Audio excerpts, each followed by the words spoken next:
I'm feeling kind of cosmic. See the way my DNA active. I see the forces plotting. See the mind tricks played on the masses. Why does nobody wanna stop it? Is it only me on this planet? I know there's more of you out there. Where are all my sisters and brothers? Where are all the fathers and mothers? Where are all the people above us? Why does nobody wanna stop it? Is it up to me to get cosmic? I'm feeling kind of cosmic.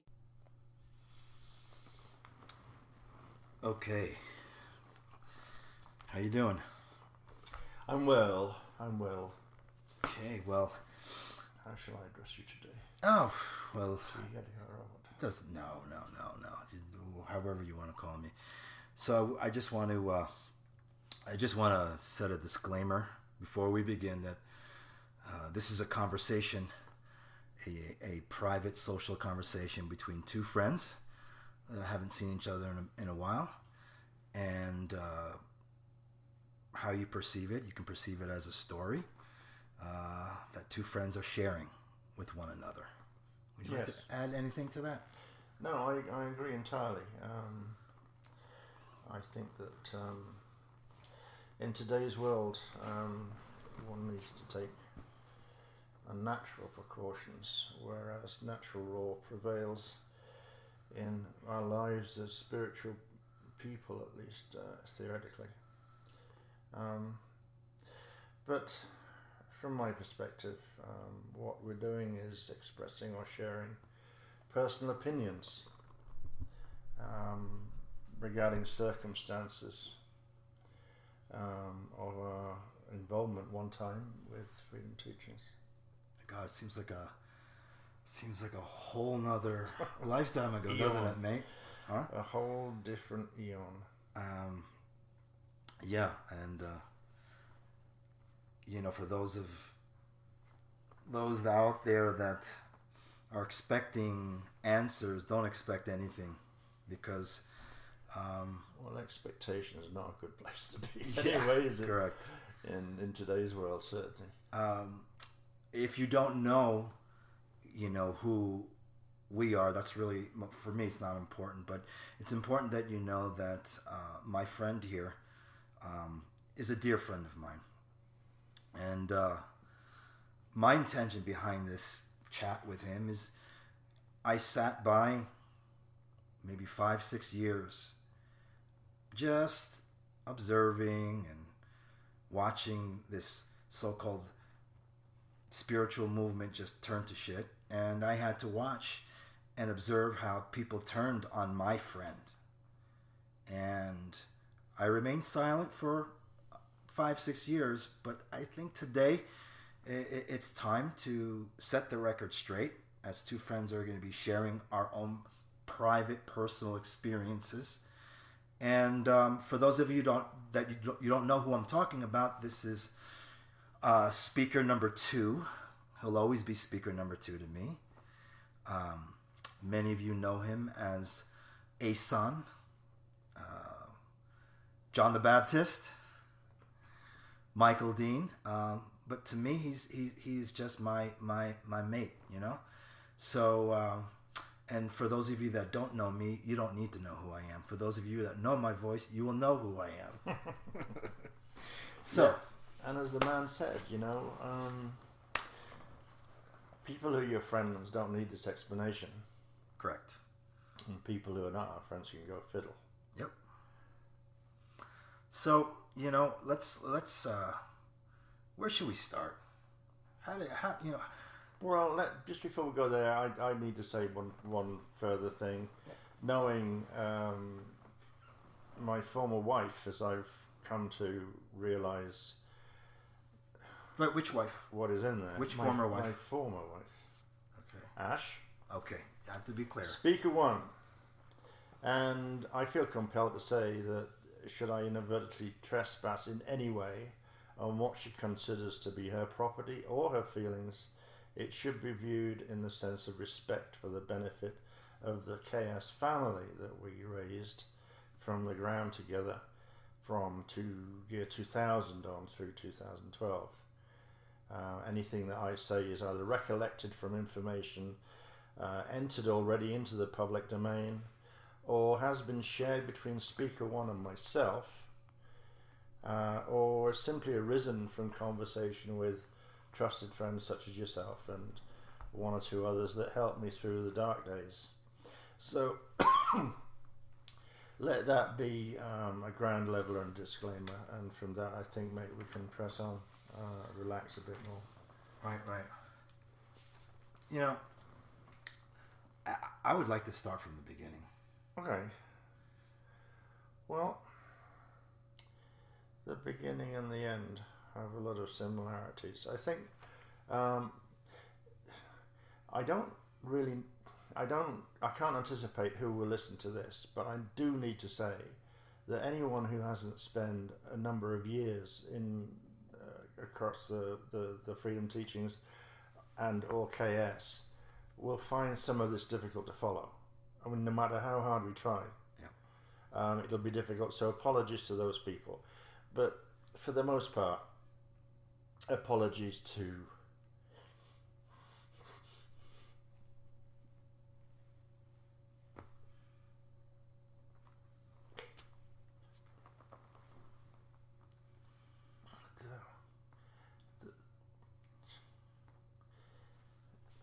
the people that we let down.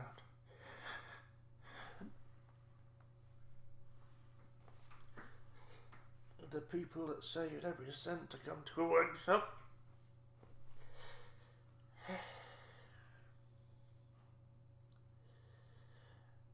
I just want them to know that I understand how that felt. How awful it must have been for them. Destruction of our movement, of people dedicated. And I have to say, I have never met so many people in one place that I admired, that I respected, and that I truly loved.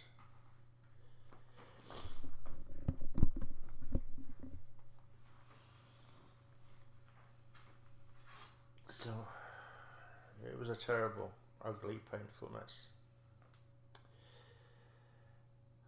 From a personal point of view, the agony was perpetuated for more than 2.5 years beyond that fateful night of May 2012. It drained me of everything I had, emotionally, physically, energetically, and I wasn't fit to speak to anyone then, and not for some time following. Finding my voice took time. But as I reconstructed the chain of events way before May 2012, I began to see a series of dots which joined up in a shocking way, really. It took me quite by surprise. And elements of those things made sense in a 3D way, in a limited fashion, but really didn't make as much sense as when viewed in a kind of in the sense of a whole picture. The main event had been theatrical, deceptive, defamatory, was certainly true as far as I was concerned. The frenzy of the lies in September 2012 was so fucked up. It was almost comical. And the extra legal proceedings used during the lead up to the divorce in July 2014 were just completely fucking vicious, I'm sorry. I finally discovered greater understanding in reflecting all of that. And then, you know, when you think about karma, the implication of events, they exist energetically in proportion one to the other. And as I was thinking all of this through, I was aware of the karmic return that was possible. And in a way, fortunately, it began to express. I realized that if universal law is at work, then we should expect to see more energetic adjustment flowing into our collective situation as the karmic load struggles to find expression, to find balance. As the deterioration between speaker one and her line and audience expectations grew through 2015, 2016 into 2017, I felt vindicated that natural processes were becoming evident. So what that meant to me was that rather than being judged by a corrupt, male-dominated legal system where money is all that matters and truths are bought cheaply, with the realization I began to work my way towards speaking my own truth. So I felt free of any accusation of piling lies upon people's pain, raking over circumstances that people were barely capable of having discussion about it, and certainly not in a way that was designed to feed my own blasted ego, and free of any suggestions of defensiveness. And that, ladies and gentlemen, listening to this tape, I've got to tell you, is a big thing for me, because I won't defend the truth. But having said all of that, I will add forcefully and in all sincerity that this eventual decision to speak brought me no pleasure whatsoever. It will bring me no pleasure whatsoever. I sincerely feel for Ash. The work that was done was exemplary, delivered in love of the Christ and the well-being of all life everywhere. To say that I remain grief-stricken is evident.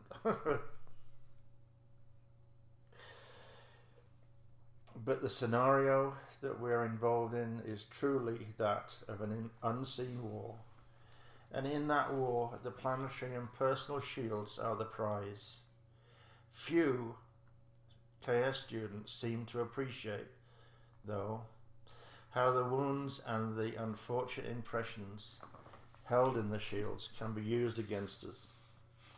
And that, dear friends, is a wrap for the entire interview. This is all about cosmic war. It's all about our personal and planetary shields. It's all about continuing vulnerability.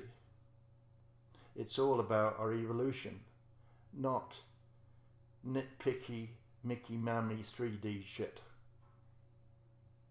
So I can assure you I'll be avoiding as much of it as I can. Now, T asked me just now how it all began, and that introduces a more positive emotion, I guess. I was in England at the time.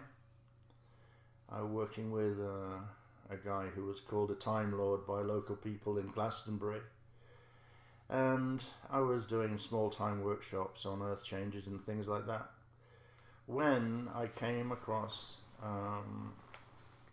this funny little person called Anna Hayes on the website one night. I think I mistyped something or other, but I found this, there's something about Kansas and Toto in the headline. And anyway, from that I became aware of this Voyagers book series, and I had no grounds in which to do it, but I immediately decided to get involved with a publisher and got the book in on my own, as far as I'm aware. I was the only one that had heard of her in the UK. I read it. It took me 2 weeks solid to read it every day, all day. And I came to the end of it, and I took it to my friend, and he was, I should tell you, he was an expert chairman, big dog in the radionics world, radiesthesia world. He was very energetically sensitive, and I trusted him and I liked him. He was older than me. And I took this blue book to him, face down, and I just offered it, held it out, and said, "Go on, what do you think this contains? Is it kosher? Is it not? Is it truth? Is it lies?" And he just, oh, okay. He reached out his palm and put his palm on the top of the book and his other palm under it, closed his eyes, and was sort of like rotating vertically, I remember. And he opened his eyes with quite suddenly, and he said, "This contains important information for you, Michael. It's mostly truth." And with that, I took it and I wrote then to Ash. I said, I wrote it, addressed the publisher, obviously, and I said, I want to help you proliferate this work. I feel absolutely, totally drawn to it, identify with it, everything. And anyway, I got a reply to the letter. To my amazement, this is in February 2000. And through that, I got to meet her husband of the day, Phil Gruber. He was all about helicopters and new suits and things like that. But anyway, we talked on the phone, and he just, he was all about money. How many bums in seats can you manage? And he had no idea that England is quite a small place. But I eventually suggested that something in the order of 175 people would be absolutely incredible, but I'd go for it. That secured the deal. He shipped me two boxes of books via the publisher so I could feed my network, which wasn't big, but I talked it up a lot and it developed. Anyway, from there, I missed a point. Ash mentioned when my letter arrived, my envelope arrived, she held it in her hand and she said to Phil, this is a true Melchizedek. This is the real.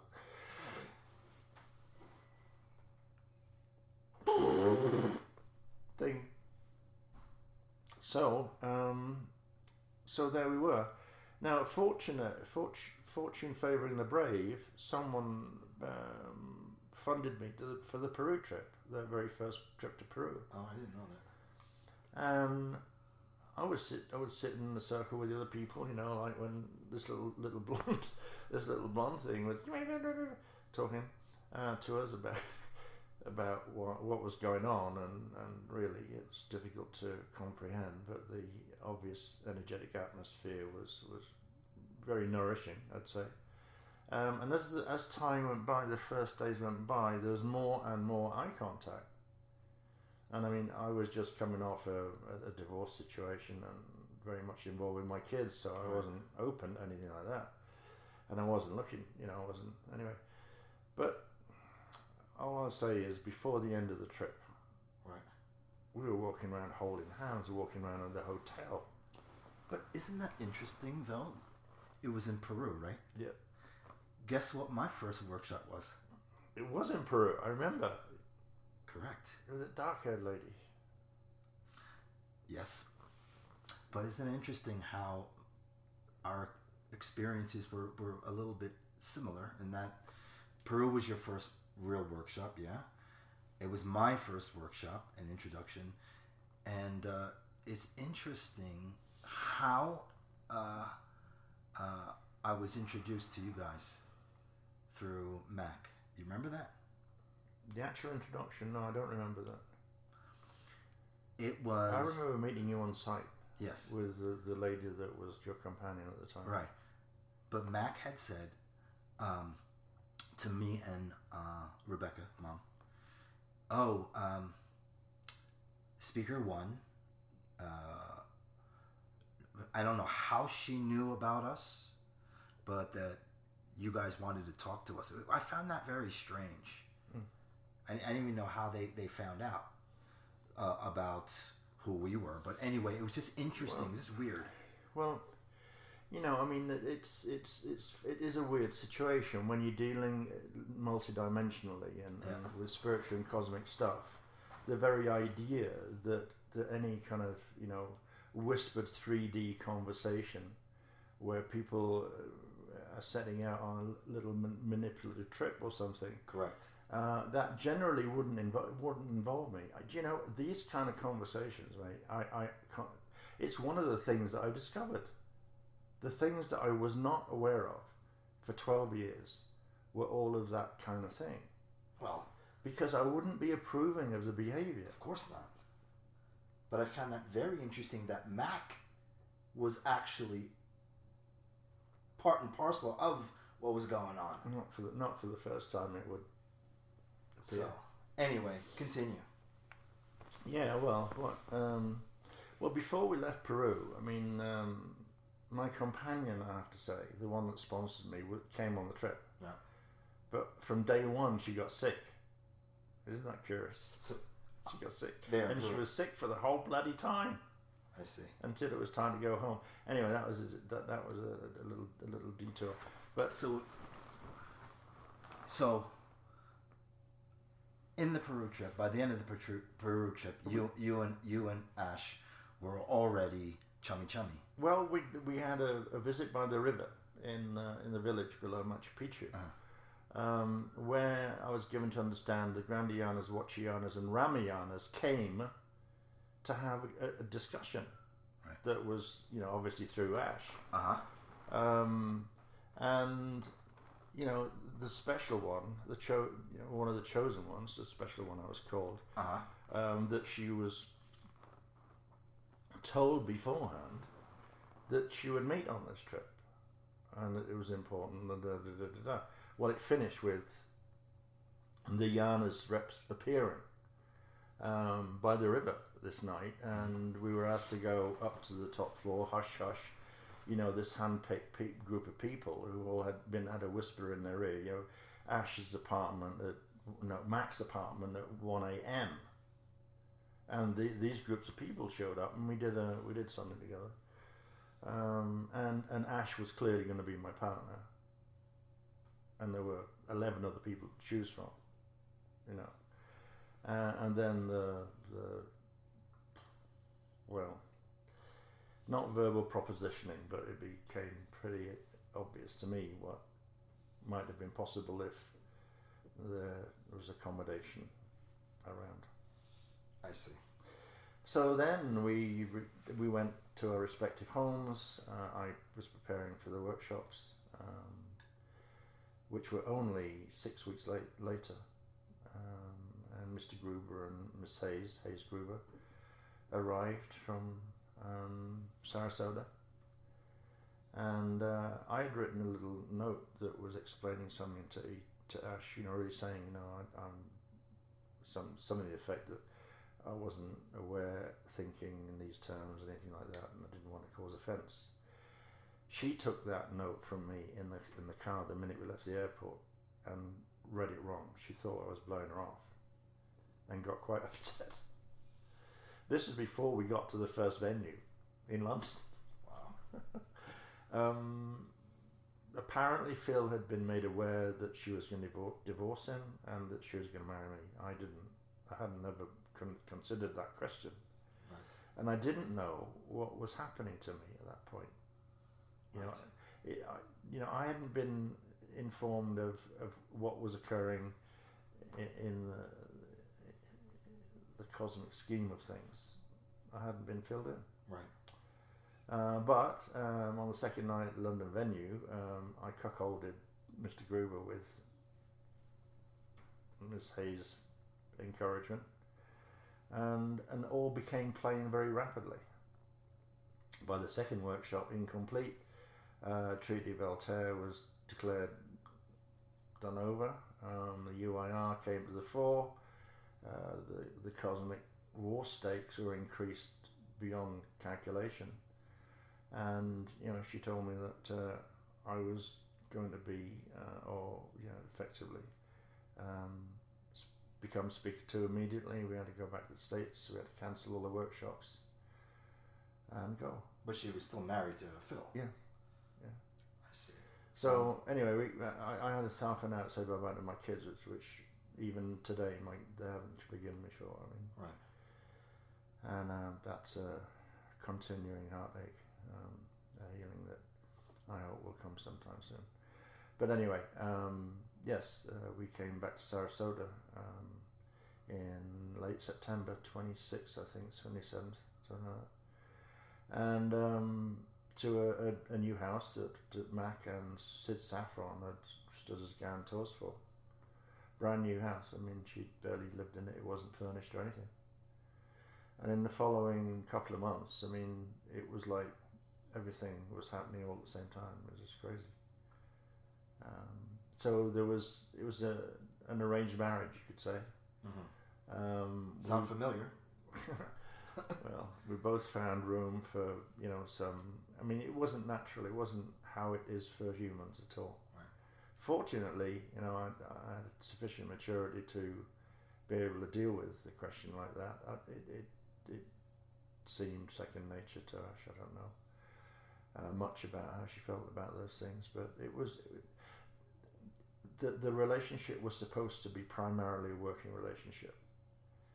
If people understood a little better about the higher dimensional races, they will find that this kind of association is far, far more common than it is in this distorted environment we call Earth. But people would work together on a mutual project, cooperative basis. That would be the primary reason for association. If they chose to have an intimate relationship or such, then they could choose so. If they didn't, then no one would even think of offence, because they don't think that way. Concepts like forgiveness and healing in a special fashion and all of that kind of new agey thing, they don't think that either. I mean, they have more awareness about the magnitude of the cosmos, about evolution, about the passage of time. Their relationship with those things are just completely different. Anywho, we managed, and I accepted readily enough that it was a working relationship. That proliferation of the work came first, absolutely, no question, and I had no problem with it, because that was exactly how I got into the situation I was in. Suited me fine. And she and I had an understanding that we never discussed our roles. We just understood what to do to support each other. And that's what we did. Financially speaking, Mr. Gruber was absolutely hopeless with money and spent it faster than he got it. He took orders for things that he couldn't possibly ship because he screwed up the relationship with the only supplier in Florida. Really? And had done it twice. Wow. So when I came in and Ash obviously had told them something about what was going to happen, that I'd be running the business in some way. I mean, it was a struggle to convince the production company, because it was all tape in those days, no disc, right? Right.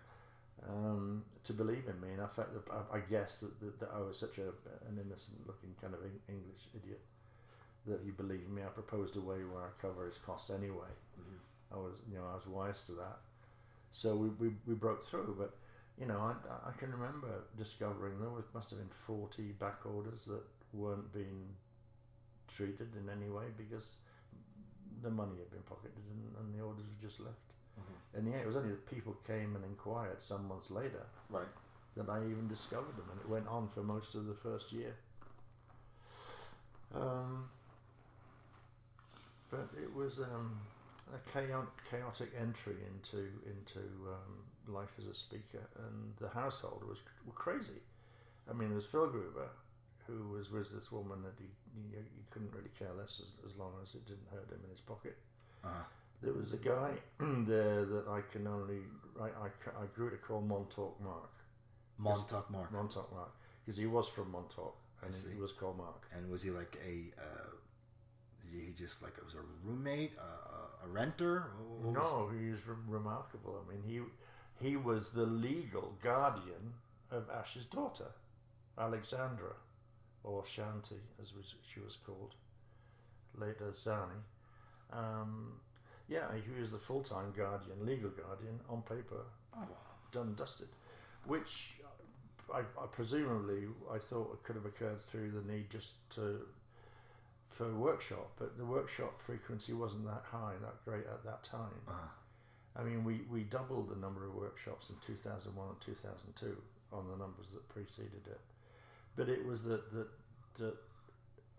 Lexi was a difficult child, very difficult, and my first encounter with her was frightening. She took me and locked me in her bedroom with her and was all over me in ways that I was totally uncomfortable about. You're shitting me. And I'm not. I had to push her I mean, almost violently, but very strongly. I had to push her off my body and make her leave me alone. And I turned, grabbed, opened the door, and was out there in a flash. And I never ever went in there again. I don't even know what to say to that.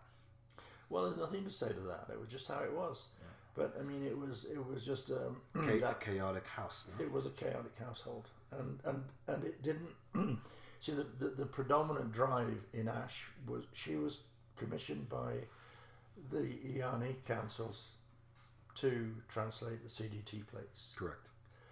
And she'd been intensely trained, I'm told, and it appeared to be the case because of the material that we all saw. I mean, anyone I showed it to would just look at it and say, "You just can't make this stuff up. Yeah. This is just fantastic." Right. You know, and so the commission had a compulsion. Servicing it was built in as if it was an organism, and I felt it just as Ash felt it. So really, I mean, everything else in our 3D environment could go whistle, except if it shouted loud enough to get some attention. I think that Ash, in relation to me, caused problems later on, progressively, as you know, this was a first for Ash. It was exciting. It was intense. There was a lot of love in there between the pair of us in the work. You know, I really think that Lexi felt and was seriously out of joint because she'd not probably. I don't think she got much love from her mother, and being under the care of a guardian wasn't much of an indicator either. So the guardian wasn't the father, though, right? No. The father was another chap. I see. And so being a legal guardian of Lexi, who we knew as Zahn, right? How did those guys? I mean, how did that guy and Phil? How did they all leave? Like, what happened there? Well, I mean, it sounds like a real distorted type of situation. Well, we went into a state, you know, because it was creating tensions of various sorts and more than nuisance value. I don't know exactly what I did. Oh, I know. I did a Gordon trick, the pendulum, which is radionics radiesthesia uses pendulums, or really, really good ones. Right. And he taught me a lot about that. I mean, no crystals, no brass, nothing that could be animated by a spirit. You know, a rogue spirit. No. I mean, it's a fundamental rule. Right. But the world at large goes ga ga ga ga, got new crystals, da da da da. You know, and they're swinging them around, and they don't realise that because our world swims with spirit every day. They're there all the time, floating about, looking for something to do, someone to attach to, some mischief to perform. You know, I mean, really, the people come into the spiritual path utterly ignorant and remain utterly ignorant of some of these things forever. And I mean, I think that they're also discouraged from when you think that only a few hundred years ago, the awareness of spirit and spiritual life was huge. You know? I mean, just in Africa and Arabia, I mean, there were 600 known and named jinns. Wow. And if we ever get to the conversation about what I really think was going on, then the jinns have got a bit of a role to play and emerged from the lower worlds of the Anunnaki. But anyway, moving on. Yeah. So there we were. I mean, immensely productive and delivering twice as many workshops. And if people understood just how much work went at each one, because everything that was taught was different. There was fresh material every time. There were chart packs every time. There were occasionally manuals. I mean, you remember the Templar manual? Yeah. That we presented in bloody Kauai. Right. I mean, that was 3 inches thick, wasn't it? So at that time, she was able to bring in the information more readily. Was Mac introduced yet? Yeah, she was in the springish, because there was another lady, prison warden, who was speaker 3 at the time, and she went a bit doolally. She got an African boyfriend who was a bit of a voodoo dude, and that mucked everything up. She quit, and Mac was. I don't really quite know, but I mean, I know that Ash and Mac had been familiar and they knew each other from back to the New York workshop days. That was in 1998, 99. Late 90s, yeah. And I mean, Mac's a very affable, nice woman. So I guess they got on. But so Mac became Speaker 3, but I knew little of the prior one, except that she came from New York. She met Ash under kind of dramatic circumstances because she went and kneeled at Ash's feet, and Ash's response was to kneel also with her. And there was some symbolic stuff. I see. Exchange, but like I say, I wasn't there, and I wasn't part of any of the conversations. So anyway, get back on track. So within a month, she divorced Mr. Gruber in the morning and married me in the afternoon. You're shitting me. Oh no. Well, what that more accurately, she obtained the marriage license in the afternoon. The marriage took place a day or two later. So the job done within the month of getting to the States, and we performed the Keylontic marriage ceremony at dawn and at dusk in Sarasota, and then on we went, basically, we had a few moments when we didn't see eye to eye, and we were both very strong and very direct people when it comes to that. Right. So, we exchanged a few laughable energy bombs. So we had, fights at that time, but very rarely. Well, rarely. Okay, now, what I want to know is how, and please don't take offense to this, how someone, what were you, 65?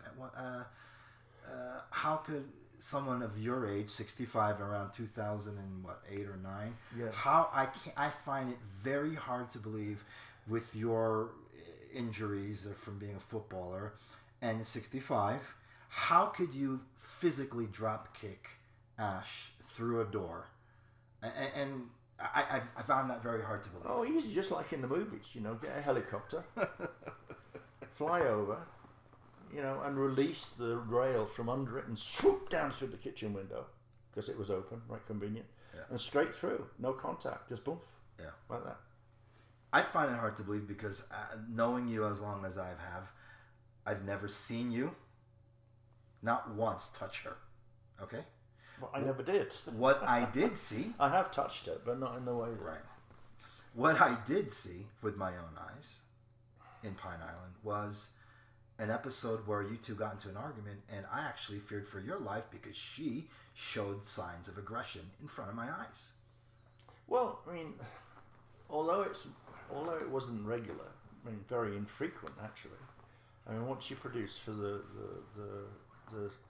hearings that the extra legal work that she did when the divorce was going through, she summons me on 4 separate occasions, and she produced this Exhibit A thing that listed 40 accusations, not just about domestic violence. Like a head wallop bang, whatever the Mossad is supposed to have taught me, but more serious things. But 5 of them were accusations that I attempted to murder her at workshops in Greece when a boat capsized. We rented a boat one day, right, and went from Paxos to Antipaxos. Right, that's when the boat was it was filling up with water, right? Well, on the way from Paxos to Antipaxos, everything was wonderful. Everyone was sitting, having a nice time, trailing the fingers in the water, doodle, pum, pum, pum, pum, pum, pum. And we went to Antipaxos, we got off the boat, tied it up. Yeah. Right? Someone sat under the shade.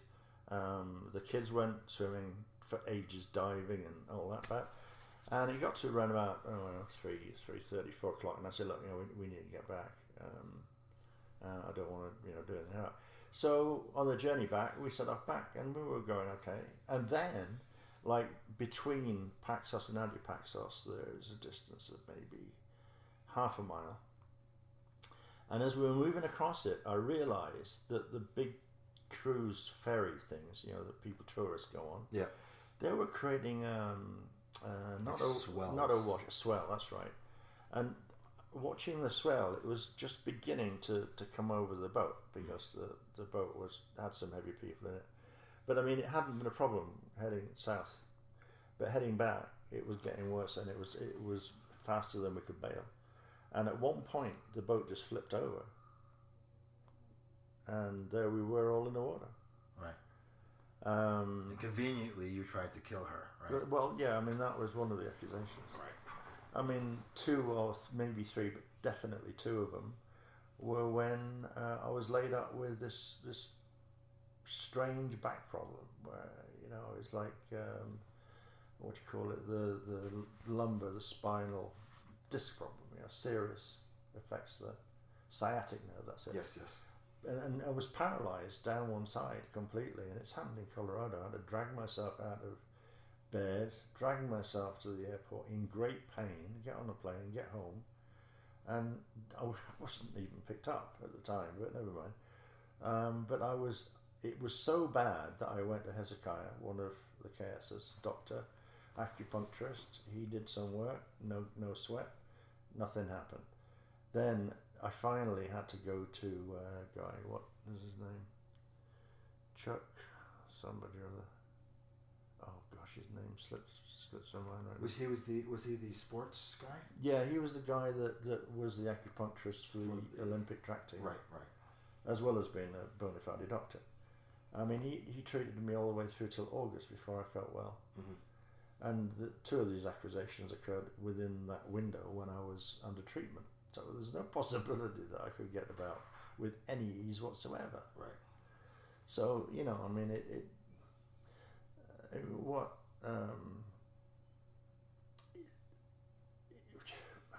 like everything else, it was just nonsense, and looked at in isolation, it didn't really make much sense. Right. Oh. So, I mean, really, the night that, returning to the point that the question you asked me, yes. I flew over by helicopter, right? Right. I slipped off the rail at the correct time, right. accuracy, and floated down to the kitchen window, and she just happened to be walking through the kitchen, and bash. I see. So it didn't happen. No, it didn't happen. Yeah, I didn't think so. But I mean, the afterwards was really interesting, because the police came, they chatted to me. I told them that it had been her daughter's birthday. We were not keeping any alcohol in the house at the time, but we'd gone to the lovely restaurant there where we lived in Pine Island. Right. And we'd had a couple of glasses of wine, some beer, and we'd gone back, and I was cooking a full English dinner right. for sort of celebration of her birthing of her daughter, and all that was going on when an argument broke out between us that concerned Zan, which had to do with, well, basically her slothfulness. I mean, she'd not got a GED, she hadn't learned to drive. Right. She didn't do anything that people would do to self-sustain themselves. Well, it's interesting because she came over to the house. You know, we were living across the street from you guys, and she had come to the house, knocking on the door. It was late. It was at night, and I believe she was like, she came in bragging to Maritza and I, along the lines that. Was she on her own or with her mom? No, she was by herself. Uh-huh. She was by herself, and I remember Maritza was gonna make her some food, because she would come over like late at night sometimes and just eat. But she, if I'm not mistaken, she was almost bragging to us about how she's gonna have you arrested. Mm-hmm. And we had no idea what was going on between, Zan and you and Ash at that night time. So we were just like, we found it very strange though that she would come late at night and tell us her intentions. Crikey. Like, oh, Asan and Mom are fighting, or so. I can't like say it verbatim, and I don't want to say it verbatim because I might, mislead people. But I can tell you right now, as it is sunny outside right now, her intention was to have you arrested. So, and I feel a lot of misery, especially from my end, came from, her manipulation, like even with Maritza, and like how she turned all, their whole little crew against her. No, this is back in Arizona now, right? No, this is in Pine Island. Pine Island. Yeah. Well, but I remember her, some sort of office of it a bit, but she obviously took a dislike to Maritza in Arizona before we went to Pine Island. Well, yeah, Arizona and was... there was something going on yeah, there no, I never found out about. Well, we moved there and, moved across the street from you guys. And, yeah. And that was good. Yeah, I mean, I didn't, thing is, what got me was every single time I was alone with, say, Zahn or Ash, it would always be like, they would always trash you privately to me. And I didn't really know you then. Mm-hmm. Like, we Maritza and I just moved in. We were, we thought we were like part of some cool core bullshit shield. And every time we would be alone, one of those two would start talking smack about you.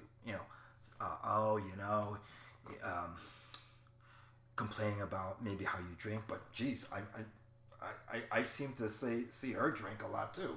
So Ash. So little things. But then one time, I don't know. I was, and I kind of feel weird telling you this.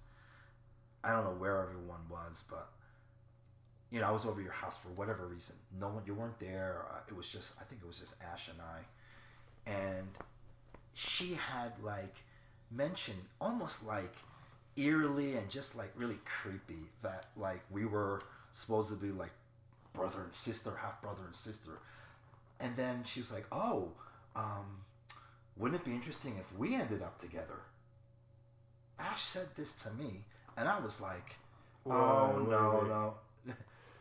Are you with me? Well, that connects with something that happened as we were preparing or deciding to leave the UK, when this guy,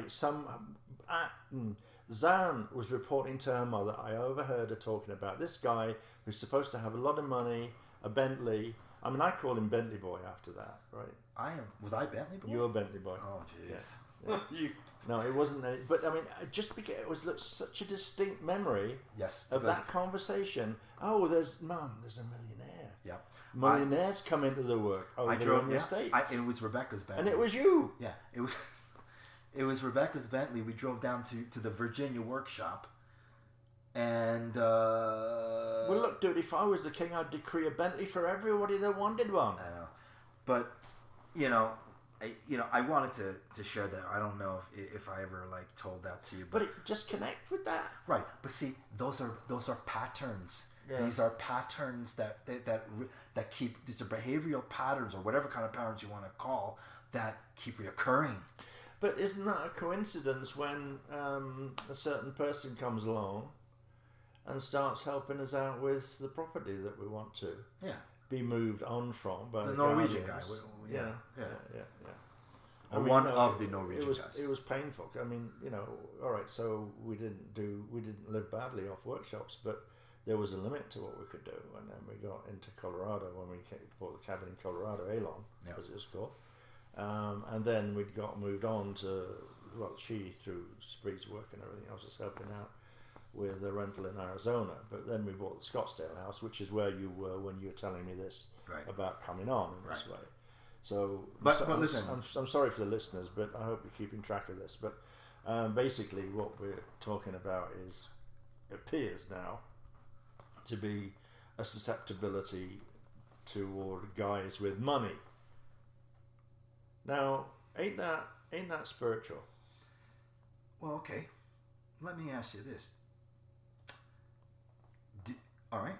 Let me ask you this question. Do you think or do you feel that there's some type of imprint in Ash from a young, from however old she was, to did she have a hard life? Did she always want to be, in front of the, did she always want to be a spiritual teacher? Or did she have a lot of lack in her life when it came to finances?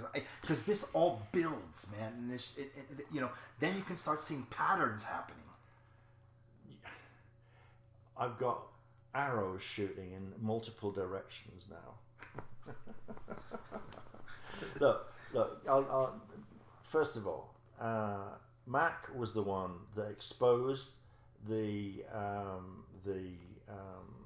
witch hunting that you referred to in the tendency to badmouth people, including me, but including workshop goers, including the whole bloody universe of FT family. I didn't know that because I told you earlier, because they would never let me in on any of that shit, because I would bring them out. I'd call them out and I'd say, hey, come on, this isn't Krystic. Right, and that's what you get into an argument. What about your bloody ass? It was the same every time. Every argument that occurred between Ash and me was about that. And it would get very, very fiery.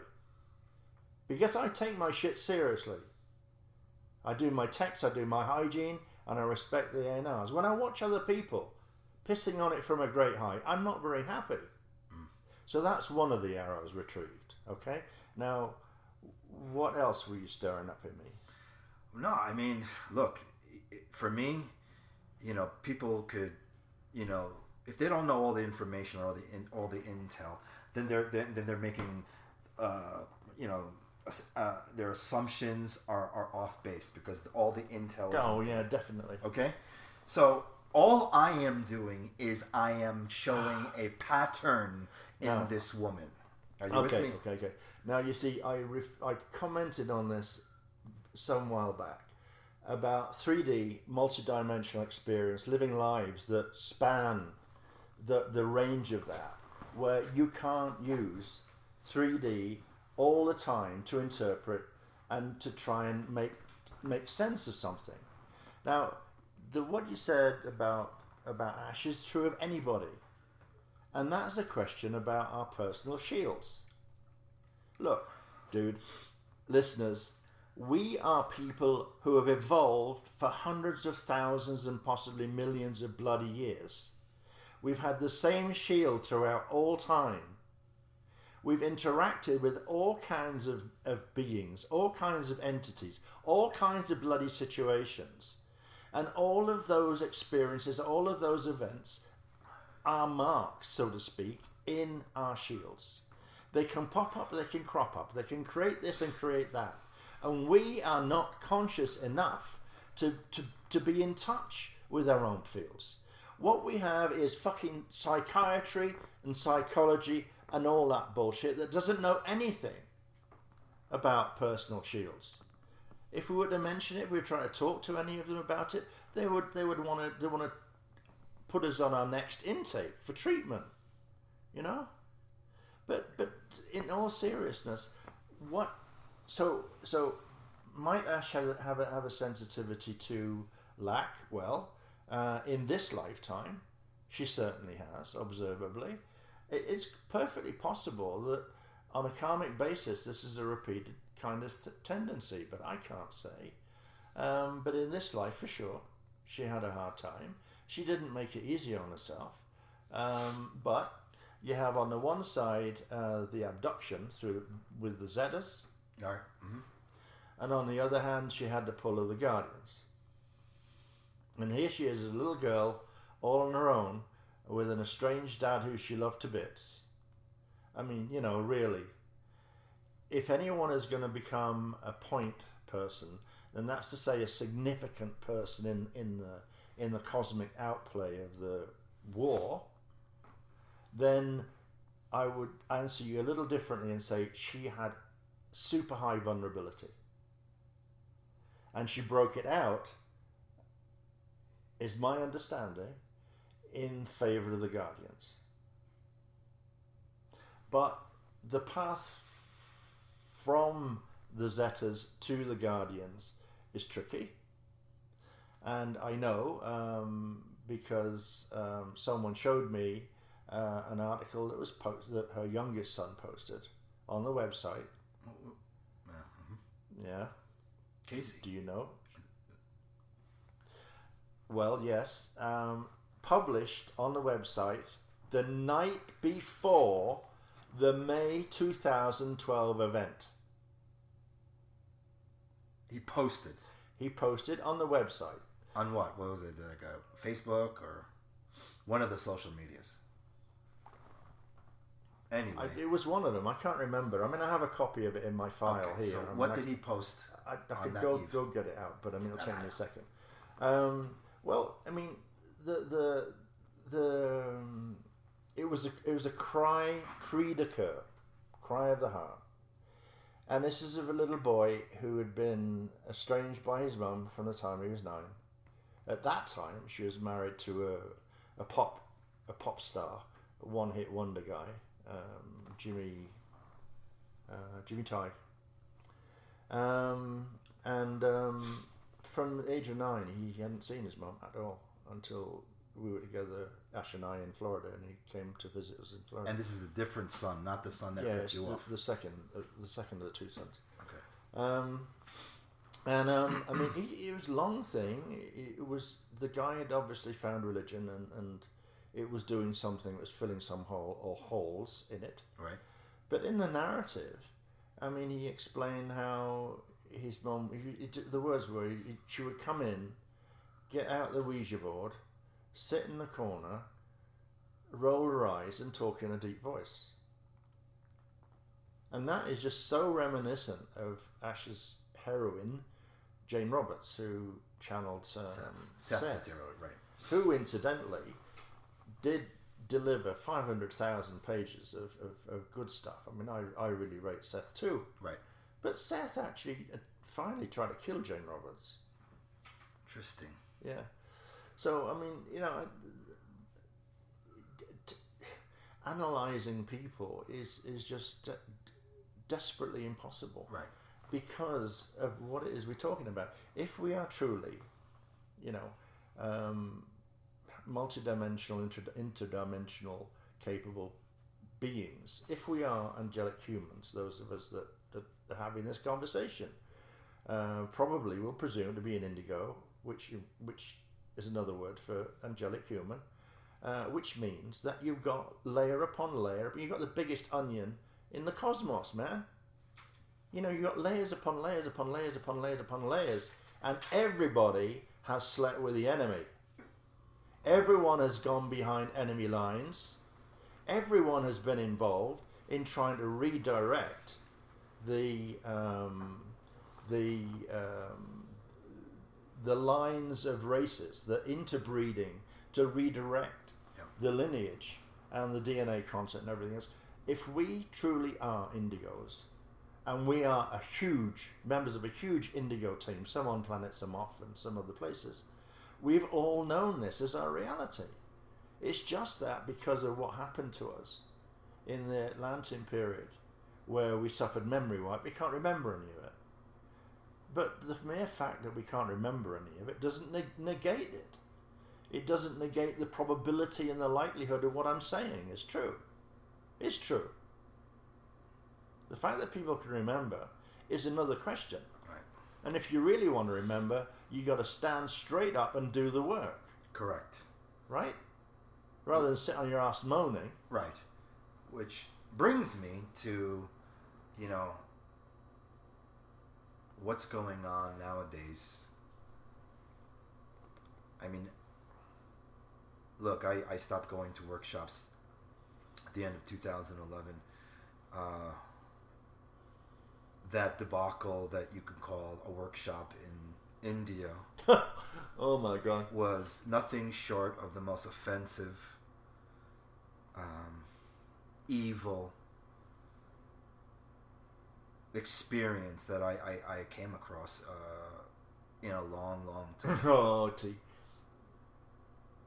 And I'll tell you why you're pressing the button in a minute. Go on.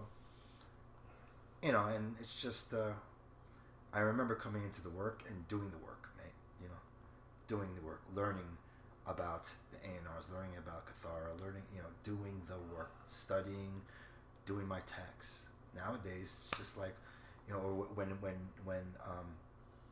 your former wife decided to go off on her own. Now she was the head mistress, or head queen, and no one did the work. She would say, we're doing these activations, and that was it. And that whole thing in India, I'll bring it back to India, is because that was the first time in my experience being a part of the Shield, was when the three speakers weren't doing the work, weren't coming together along with the Shield. Yeah, yeah, I know. It was just her going off with her new bow, so to speak. Yeah. So I don't know why I started bringing that up, but I just... Well, because it's maybe because it's a spin from what I'm saying about the Shields, and that see the Shield has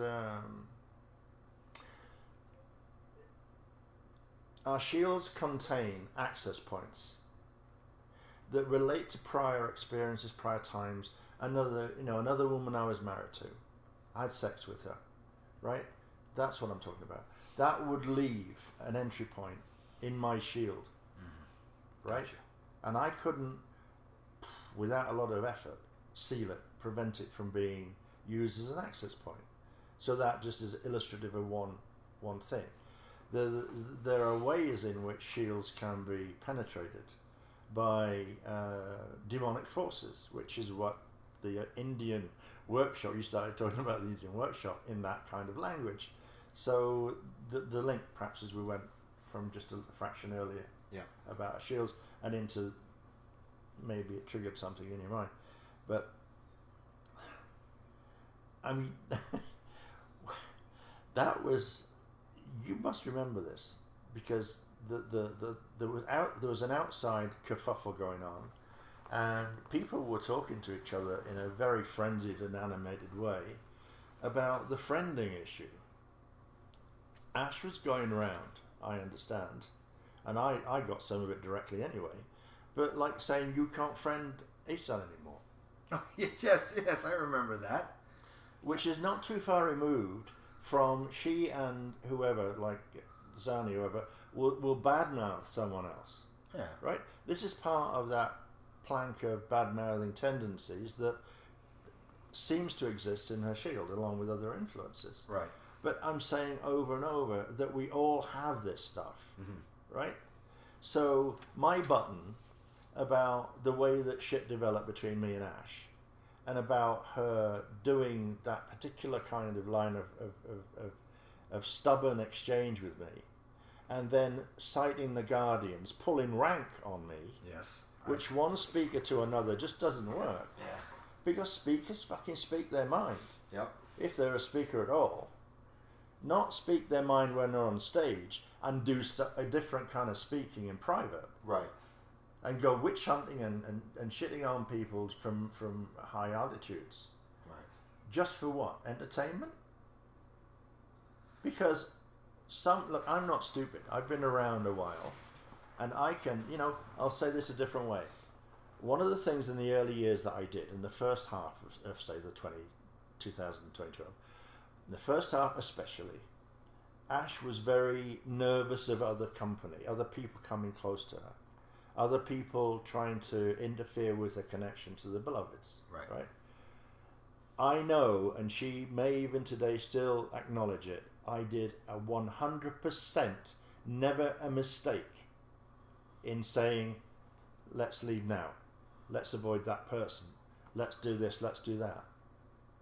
Because I took care of her energetically and protected her. Right.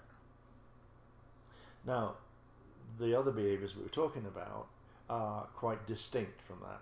I mean, they present us with a huge contrast.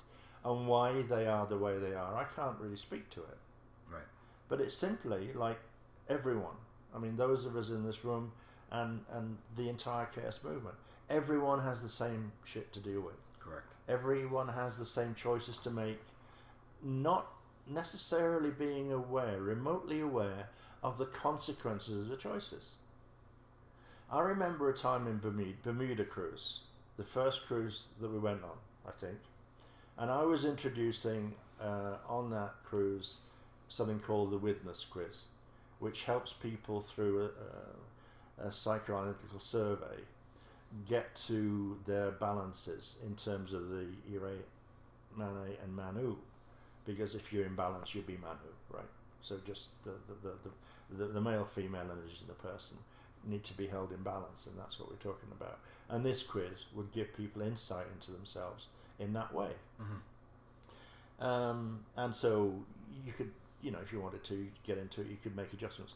But the question is that in the lead up to the introduction, just a moment of inspiration must have come from my guys, and I found myself saying there must have been 120 people in this thing, and I said, I've just been asked to ask you all a question. Just, give me your best version of truth to this question, please.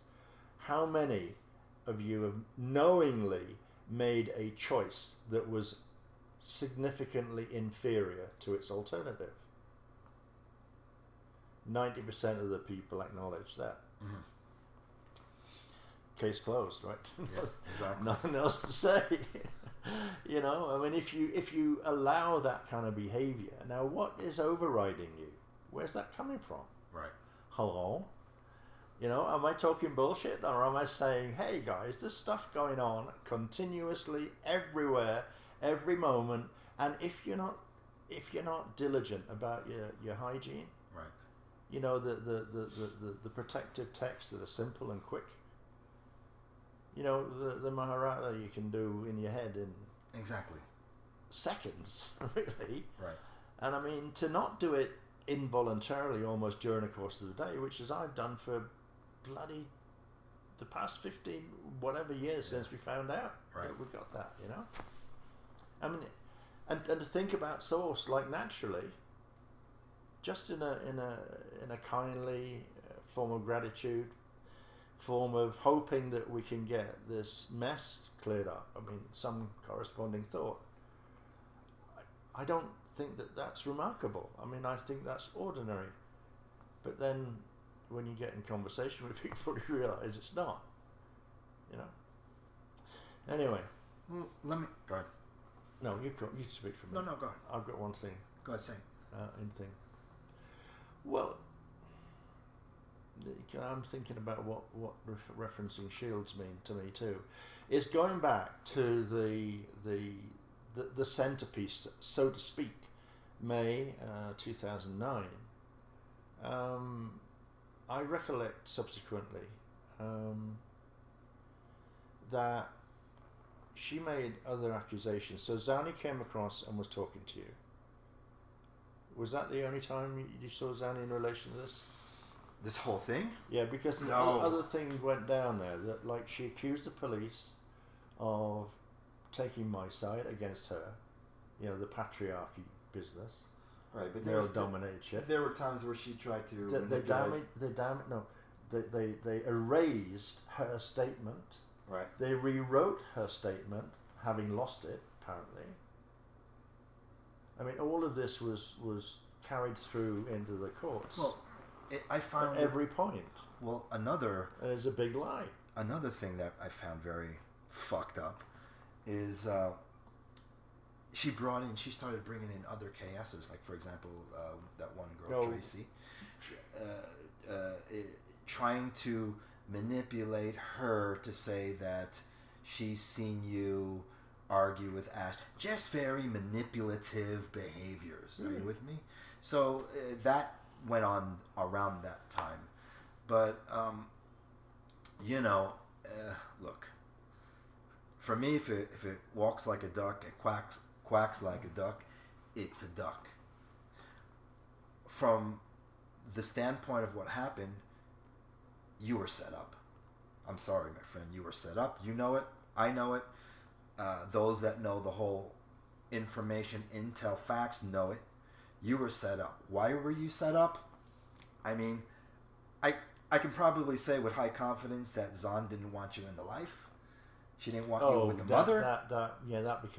That That became totally evident. I'm sorry, but that's what I saw. The 4 years in England, it got worse and worse and worse. Right. You know, excuse me, Zanny, if you ever listen to this, but I mean, you know it's the truth. You didn't. What you didn't want to do was to take any direction from any other adult or authority figure, and you just had to think about that. That's in your shield, girl, and you let it rip. I mean, but that's okay. But it's embellishing that, letting it rip, that I find totally unacceptable. You, I believe, discovered things from Mr. Gruber, which he thought were insignificant and little tricks. I believe that those things grew as you harboured your resentment in your bedroom at the stewardery in England for 2 or 3 years, to the point that you started to channel the Great White Brotherhood, and you were discovered channeling the Great White Brotherhood, certainly in Mount Shasta in 2006. And none of that was good. None of that was kindly. None of it was supportive. None of it was to benefit the Shield. You badmouth people at every opportunity. And I can tell you this, young lady, if you're listening, more people have spoken to me about you. More people have sent me emails about your behavior. No, more people have questioned, how could you disrespect your mother? Correct. So much. Yeah. In public. How could you use her name in vain? How you could beg money off workshop attendees in vain? You know, that really is stuff that has come to me from the KSs, except for the one observation about your transition to channeling the Great White Brotherhood.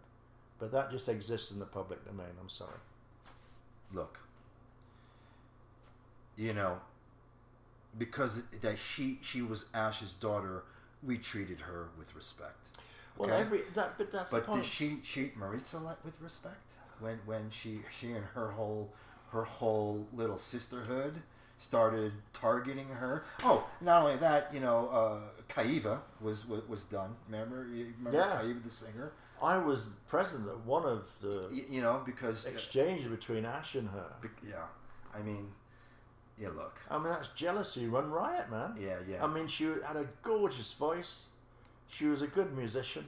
It was someone that we could have definitely used in the Shield, and she was anxious to help, and she was sent away. She was banished. Yeah. Just like, wig in hand. Wait a second. What about what happened to the 2 apprentices with what was that guy's name? Will and Jared. Yeah. Okay. Yeah. I mean, one moment they're the apples of her eye, but because from what I know, Willa maybe, I don't know, talked or started liking someone that Zahn liked. Yeah. I mean, I remember it now. That was no bueno. Oh, what? That was no good. Yeah. Come on. Okay, I got a bit more. And then all of a sudden now, don't get me wrong. I mean, the 2 flame apprentices, they made their bed. They chose sides. Let's not make no mistake about it. When there was something, when there was that attack on you, my friend, sides were drawn, and they happened to be on the wrong side. Let's call spade a spade. All right. But what I found, fucked up was when Willa happened to like someone that Zahn liked, and Zahn didn't like it. Oh, that was it. Went to Ash, and then all of a sudden they're banned.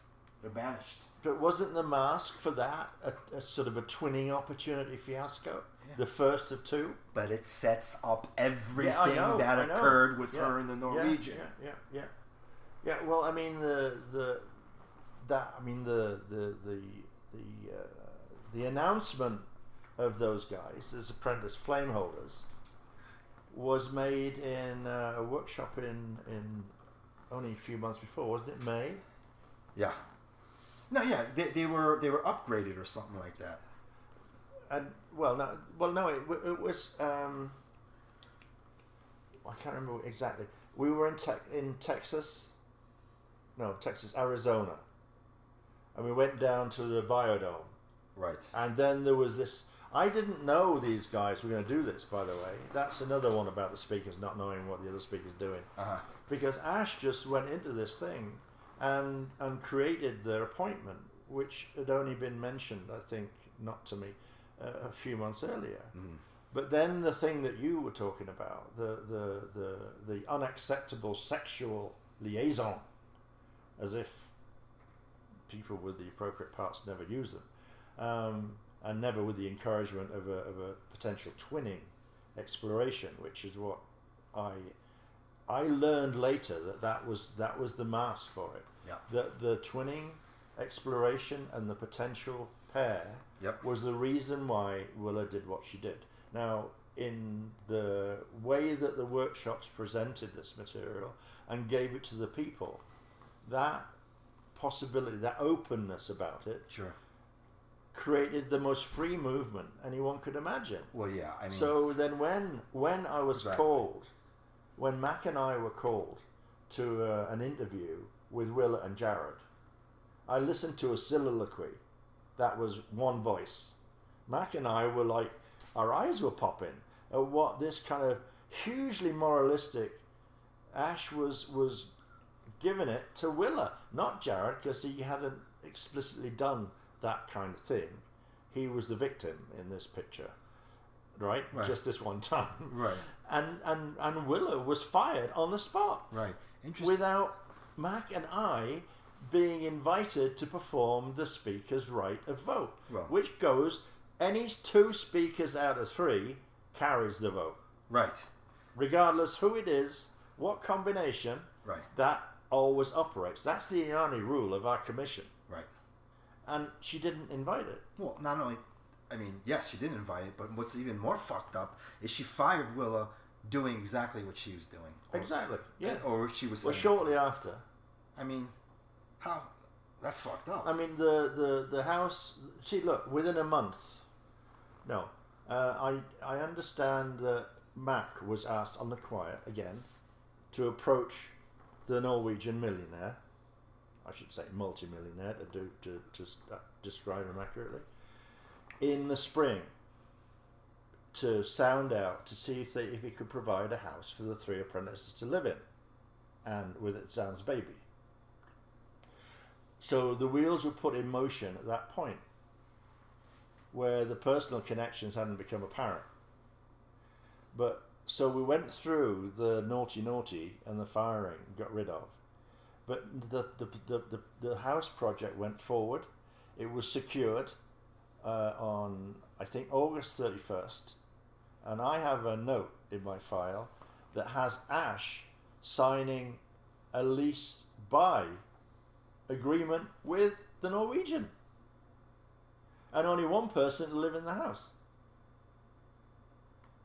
Within a matter of a few months, I was still involved with these decisions. It was a bizarre situation because she kept me in tow while working on the money bags, right? Right, well, sort of, kind of the same thing would happen when you came into the picture with Phil Gruber. But exactly. You know, so look, I mean, when the full intel is shared, you make up your own decisions. But, you know, it's only looking at it from a distance after the fact, some years after the fact, that I didn't... Look, I tell you what, it was the Indian workshop that was the catalyst for the insight that I think I have on the whole show. You know, I'm thinking like Demon Fest just happening because of me, because of whatever possible setups you can repeat. Like, because of the bust into my room with Nicole, with a live camera. You know, you're doing sexual assault on somebody. I mean, my room is empty. Go away. I mean, you know? if you know, look, it all smells of setup. Let's set up Asan. Let's set him up. I mean, and geez, then this forced apology to Mac and Curry, the same trip, because I'd made a joke that didn't quite work, that Mac and Curry were paedophiles. I had to stand in front of the group, weren't you? Didn't you come to listen to me talk about that? I just used an analogy about flying at altitude. When you fly at different levels of altitude, it takes you a while to adjust, and maybe some things come out your mouth that not quite the right way. But that's nothing bad was intended. But I mean, Ash was just appalling.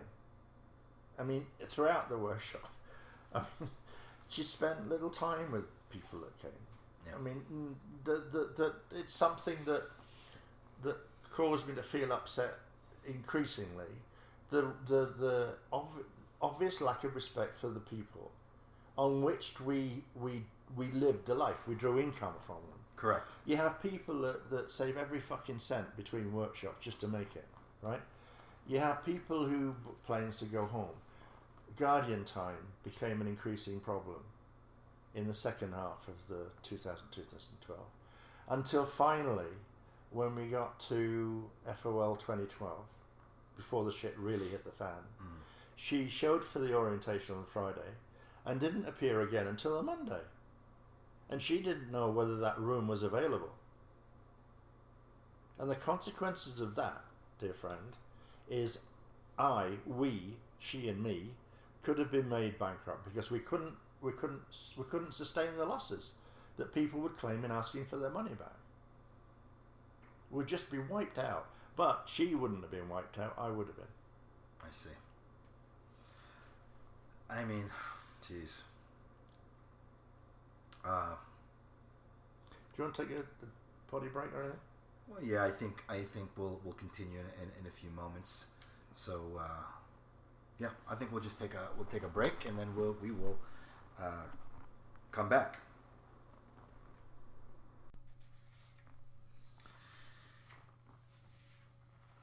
Okay, this is the second part of our chat. So, Asan, you want to pick up? Yep. Well, just reiterating the fact that we are sharing our opinions, information that's available in the public domain and stuff I've discussed with Ash. Whether or not she would agree with me, that's besides the point. My position is that this is just my opinion. Now, a couple of things cropped up in the first part that I'd like to just tidy up. One was when I mentioned Hezekiah Chinua as being, my general doctor who practiced acupuncture. Chad Williams is the name of the guy who, I think Chad is his first name, but Dr. Williams certainly, because I have confirmations in my evidence file about how long he treated me, how badly my case was, and so on. Anyway, his name was Williams. That's what I wanted to clear up. The other point was when I was referring to Ash's youngest son, an extraordinary post that occurred on the evening of May 27, 2012, the day before the defamation of speakers 2 and 3. There was a wider message that he was putting forward about his life or not life with his mother, but he ended the entire thing with this quotation from Ephesians, which I wanted you to read because it sums it up beautifully. This is Ephesians 4:31-32. Get rid of all bitterness, rage and anger, brawling and slander, along with every form of malice. Be kind and compassionate to one another, forgiving each other just as Christ God forgave you. That is just, I mean, whose hands working through this? Because he had no clue. That was the youngest son. Yeah, his youngest son. He had no idea. He had no contact with his mum since he was 9. Right. What kind of? I'm just, Go figure. I mean, it took me a long time to winkle out some of the things that were a bit upsetting, or as you may have noticed, considerably upsetting actually. But anyway, so where were we when we finished? 2010? Yes, we were. Okay. Why don't we go over some? Yeah, we're gonna have to because we're gonna run out of time. Yes. We're gonna have to get off at the crack of dawn tomorrow. So all right. So I think we were talking a bit about India, demons, all that stuff. Yep. We'll come to demons later on if we can squeeze it all in. But yeah, kind of demon fest. Now I want to assure people that are listening that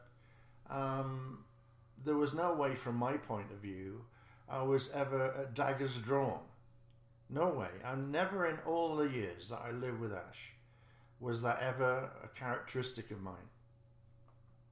I mean, sincerely. Correct. The push, the drive came entirely from her. And here is a good example now. The first point on the agenda.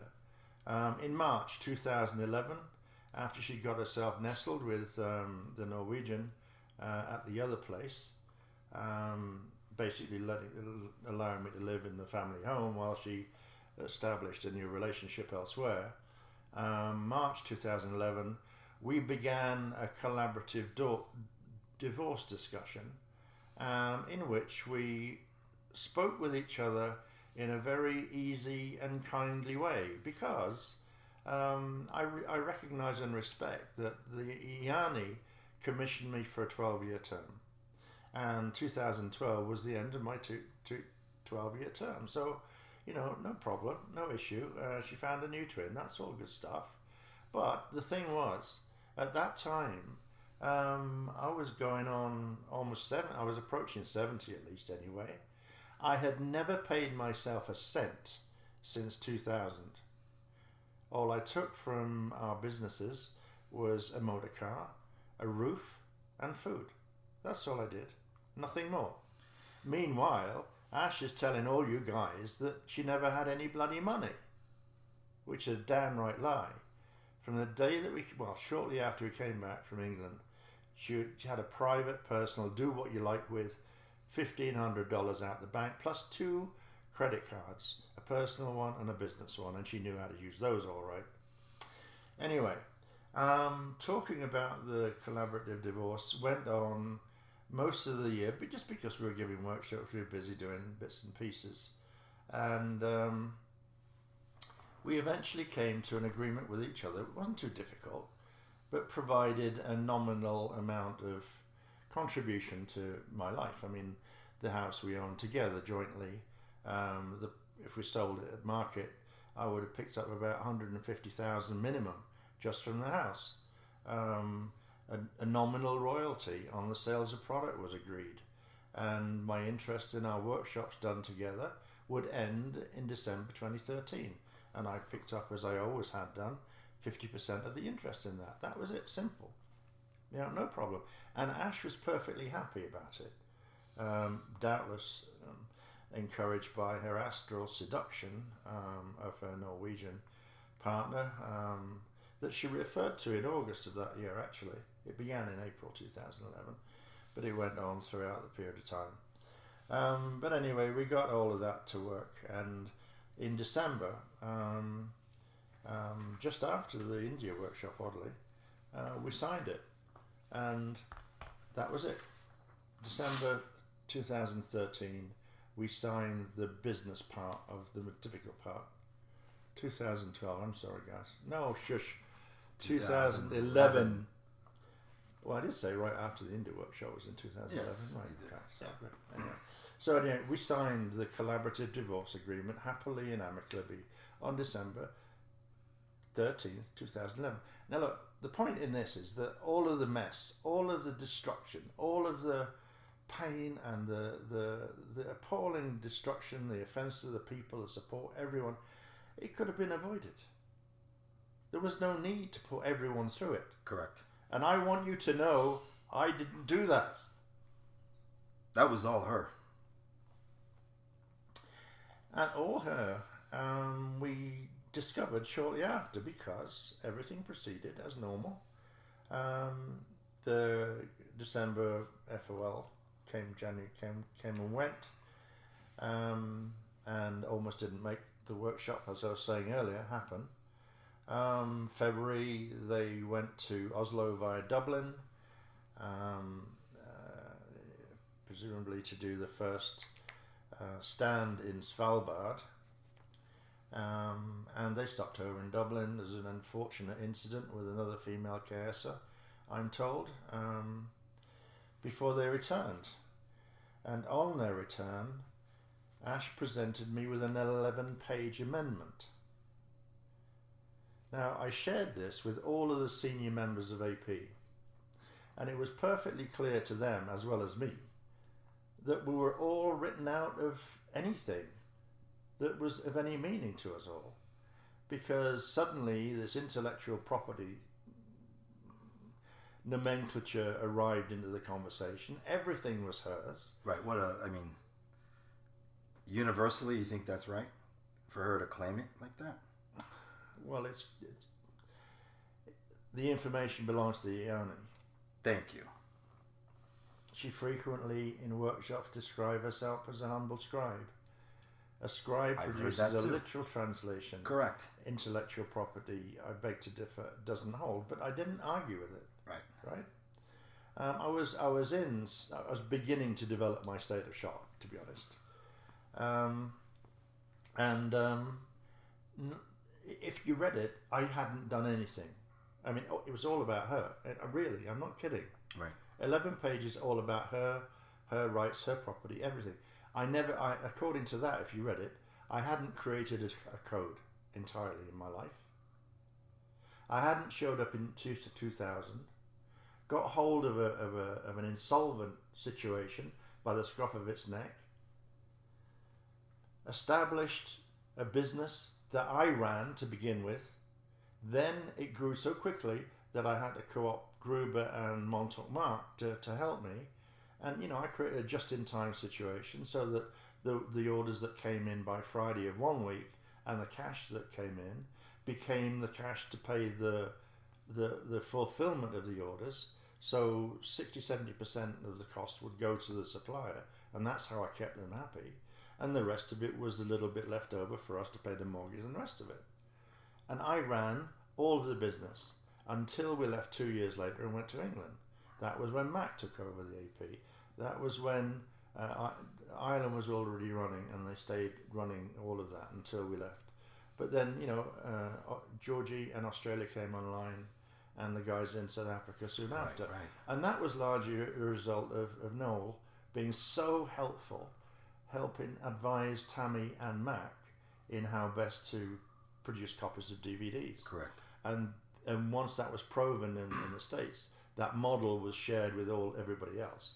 Now, there's a lot of other things that went on as we grew, but me and Matt talking about what extra could we do to extend, to proliferate the teachings beyond the workshops. And the Amendi series classes came up.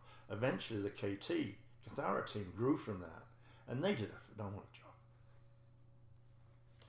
So, this has all been pushed aside. This didn't happen. Right. In ET's eyes. It wasn't being written about. It wasn't being considered. Nothing. And it's not just me, it's the other guys. And what happened? The other guys came a bit later, and that was horrendous. So while this is going on, the all of the kerfuffle about the India trip, the collaborative agreement being signed, the going to Oslo, playing that dude that is always in a big adventures that Andreas referred to him on workshop. I don't know what you're talking about. The Egyptian, so the TV guy, the movie, Harrison Ford, Oh, right. Yeah, that kind of thing.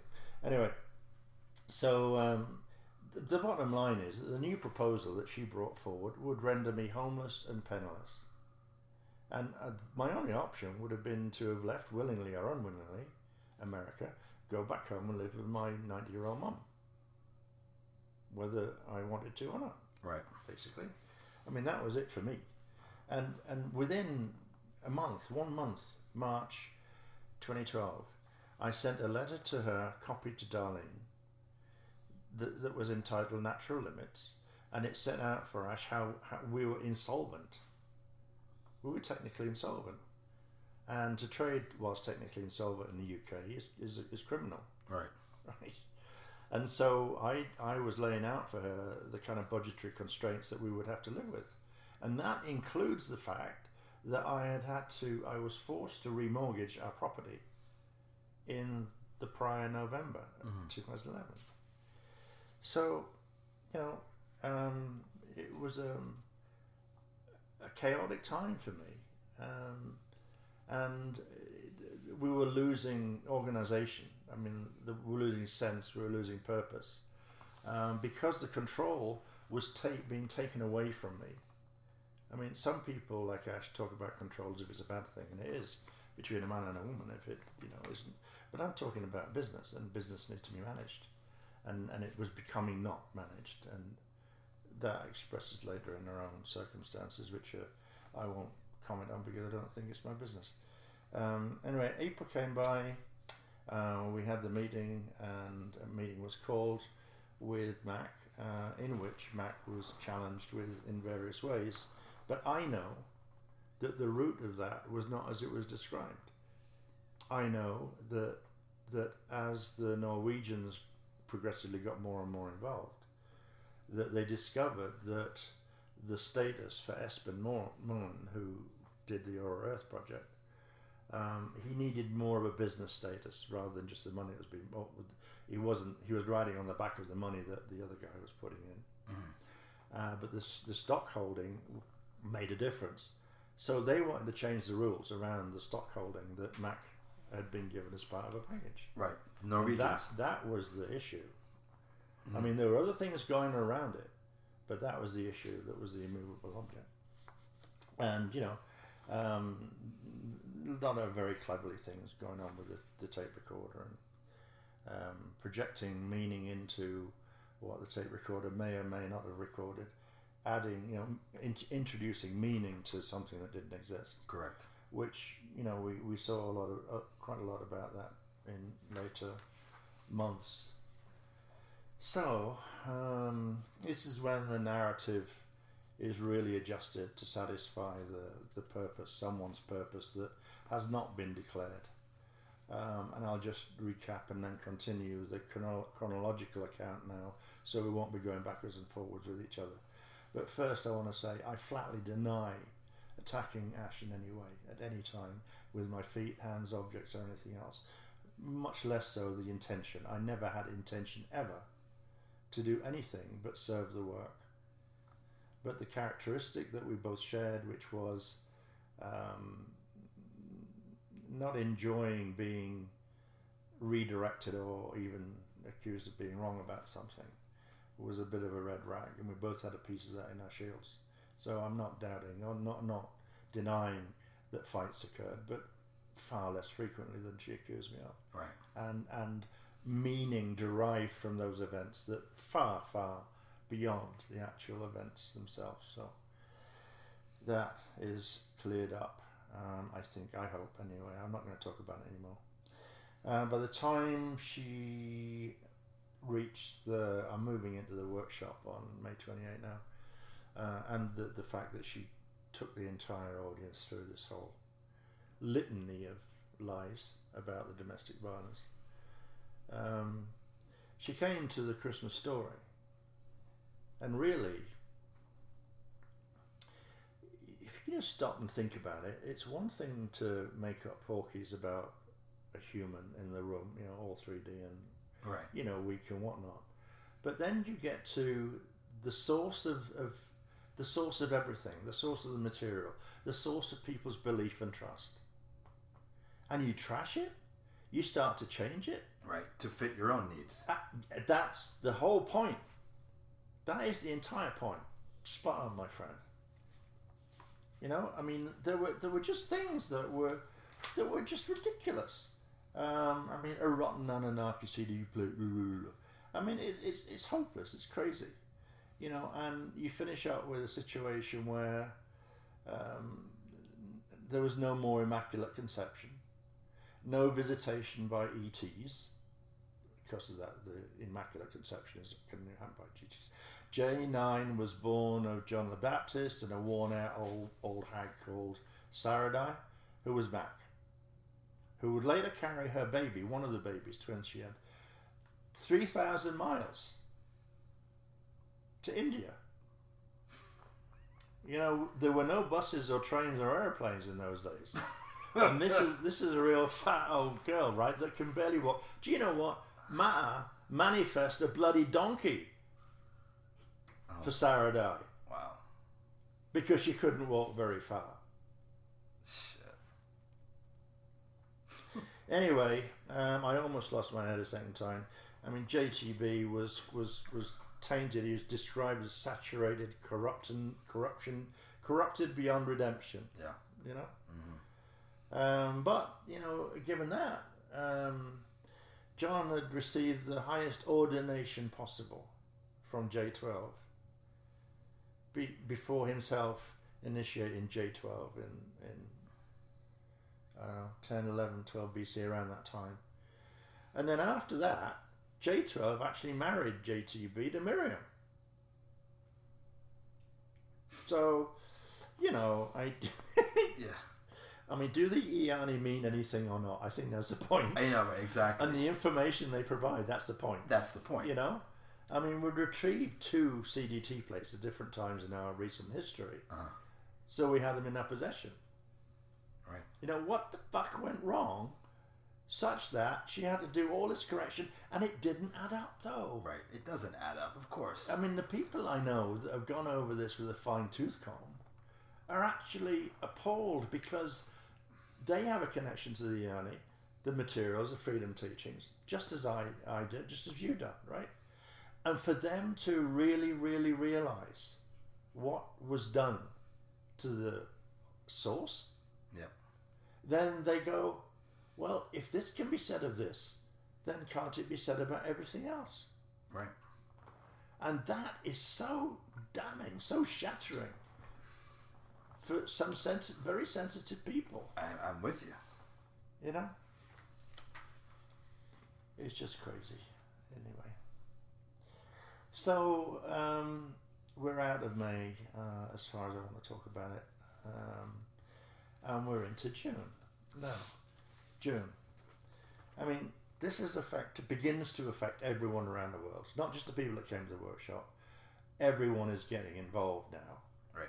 And I would find it hard to understand if the coven surrounding Ash weren't aware of it, because they planned this so well. There was an uninterrupted sequence of things that flowed right out from it. Sure. So, you know, you've got the most diligent, thoughtful and dedicated people beginning to get involved in what had gone down. Sure. And for them, it would have, better than exaggeration, but it would have felt like the planet had just exploded. Right. I mean, because it was their whole world, right? I mean, it would have just, oh my God, I mean, how could this happen? Yeah. But I mean, as we've tried to explain... and weren't those the same people that were targeted as well? Yeah. Yeah. I mean, people have done their damnedest. How, you know, and just paraphrasing for some of them out there, I mean, how could I, who did everything asked of me, be cast down? You know? I of sincere, spiritual and gentle nature. I mean, what? I mean, that's what they would have been saying to themselves, in a manner of speaking. You know? But the madness then broke out. Right? It became visible to everybody. It increased daily for much of the remaining 3 months. It went on all the way through to September. And Ash publicly accused me, Mac, Tammy, and anyone else of character and substance, which is interesting. Character and substance. Yeah. By simple association, rather than the followers, right, is what I mean. Right. The entire AP organization, she said, was corrupt. It was malevolent. It was wickedly driven and satanic. Ash went out of her way with a post on June the 6th, to clarify what incubi and succubi means. Wow. I mean, this is Luciferian satanic shit. Well, I mean, yeah. I mean, she would know, right? Because... yeah. Anyway, I mean, this just is just, you know, really doing really nasty things. And, you know, just for people who maybe missed it, didn't know about it, I'm just going to read 3 quotes verbatim from Ash. I think they're mostly taken from the June 7th. Taking over the MCOFT's Cathara programs, appointing fatally as false heads. That's an accusation. Intentionally editing out and blocking all legitimate MCO transmissions from August 2011 forward. And bringing your own Ubi brand, that means the incubi succubi brand of false mathematical applications, which relates to the work that I did with someone to produce the crystal spiral and all the fit that it produced for us and the interesting things that that ensued, plus false tantric sex teachings, as if I was bloody Aleister Crowley. I mean, Aleister Crowley, guys, is someone that had an audience with Thoth in the Presence Manifest and wrote a book, the best book ever written, experts say, on the Book of Thoth, which is the Thoth tarot deck. And he was an expert in sexual sodomy because the energy that was released for that would open portals, avenues and doorways for the jinn, which arise from the Anunnaki underworld. Give me a break. Next up, preventing the mass psyche awakening that would eventually occur once these missing pieces of history were returned to common knowledge. Twisted or untwisted? We will never know. Another one. We attempted to control mass DNA activations to override the April-May 2012 quarantine on the reversed violet and green rings of the host Shield of Solomon. I mean, get a life. I mean, who are we? What I hear is someone trying to just manipulate, her work, her scribing to fit her new needs. Look, I mean, only she could know. I mean, if she knows why things were being done the way that they were done. But this is absolute mayhem. I mean, complete wanton destruction. Right. And no one else was lifting a finger to do any destruction except for her and whoever there were pals showed up at where she lived. Yeah. They know why they were doing it. I don't know, and I really wish they hadn't bothered. So then, gloves were off as far as everyone's perception of the situation was concerned. Sure. I was facing a pretty tough situation because I had to defend myself. I was, going to be rendered homeless. That was clear. I remember. I would arguably forfeit my interest in the property, and so I had to stand. And no sooner was I coming to this conclusion than I discovered that someone had facilitated the removal of $50,000 from the Adashi savings account, which is our own partnership account that related in with AP. I mean, I've got the paperwork here which confirms the transfer, and it confirms her name, and she claims the most ridiculous of claims. I mean, like so many of the others, she claimed that she called the bank manager at Wells Fargo, told her a sob story like she told others and got away with it, and the lady banker said, oh, poor thing, I'll help you out. I'll help you override the passwords and relieve the account you want to draw the money from and put it wherever you want. And I have the account number where it went to. Right? I mean, what I find hard to believe, I mean, in other words, put it another way, if she were fully engaged with her own 3D senses, which she was never inclined to do, and understandably, but she wasn't beyond 3D reason. She would surely be able to figure out that people would see that was impossible. I went to see the manager myself and talked to him about it, and he was hysterical. This just wouldn't happen. Wow. This cannot happen in our bank, Right. What is being described just couldn't. I mean, so, so stories like, she's frozen out of both the AP and Adashi bank accounts, is just another fantasy. Right. I mean, when she was writing the posts and stuff, I mean, Tammy, I think, sent an independent letter, quite a lengthy, very interesting letter in its own right. I mean, that was a great letter. Yeah. I read that letter. And I mean, in it, she and said, bravo to you, Tammy. Yeah, too right. In it, she says, look, look, Ash, you had it. this is not right.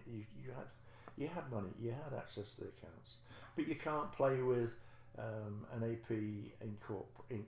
account like you do with a personal bank account. You can't run around with a business bank account and signing them for any kind of expenditure you want. Right. It has to be, regulated by the There are business for the rules, business. right. Yeah. And it's not actually legal. But anyway. But I mean, Ash replied to Tammy's open letter, the same one that we were pointing up there, but not only in a disrespectful way, but a totally unchristic, disgusting sort of tone, with a sort of dismissive, patronising attitude that featured in the lead up to our own shouting matches, typical of how our own shouting things would begin. And I mean, no, I can think of nobody else finer than Tams, who would pour her heart and soul into every aspect of the development of our sales organisation in the States. She gave absolutely endless love and commitment, way beyond the call. And Tams was she took on any job, she took any on her own. Right. And anyway,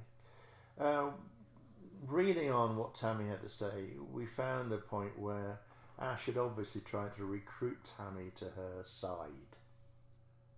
You're one of us, Tammy, not one of them, Tam. Right. And I mean, Tam's just failed to notice that. Right. And she gracefully declined. Well, immediately after referring to Tammy in really negative terms. So it's like she wasn't aware of what Tammy had said, and went on to say, "Oh yeah, I saw her around at workshops. I didn't really know who she was. I didn't really know what she does, And I mean, this woman and her husband had only hauled inventory and mounted a huge product table every workshop. They weren't paid to do that. They drove from Indiana to wherever we were doing a workshop and tooled it up and spent a week of their lives doing it every time there was a workshop and never complained. Right, and she says that she didn't remember them? Yeah, she did.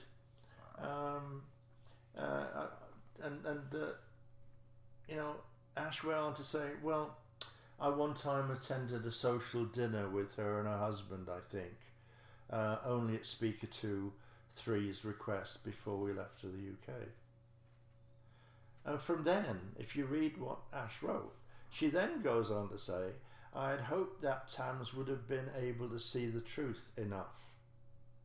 Well, she did, didn't she? Well, she sure did.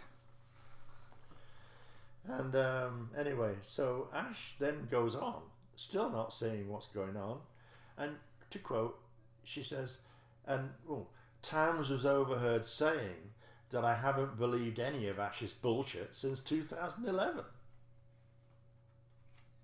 So why am I going to like you, Tommy? Right. Anyway, so other stuff happened, really. She thought she could piss on the mediation agreement, publish more shit like that.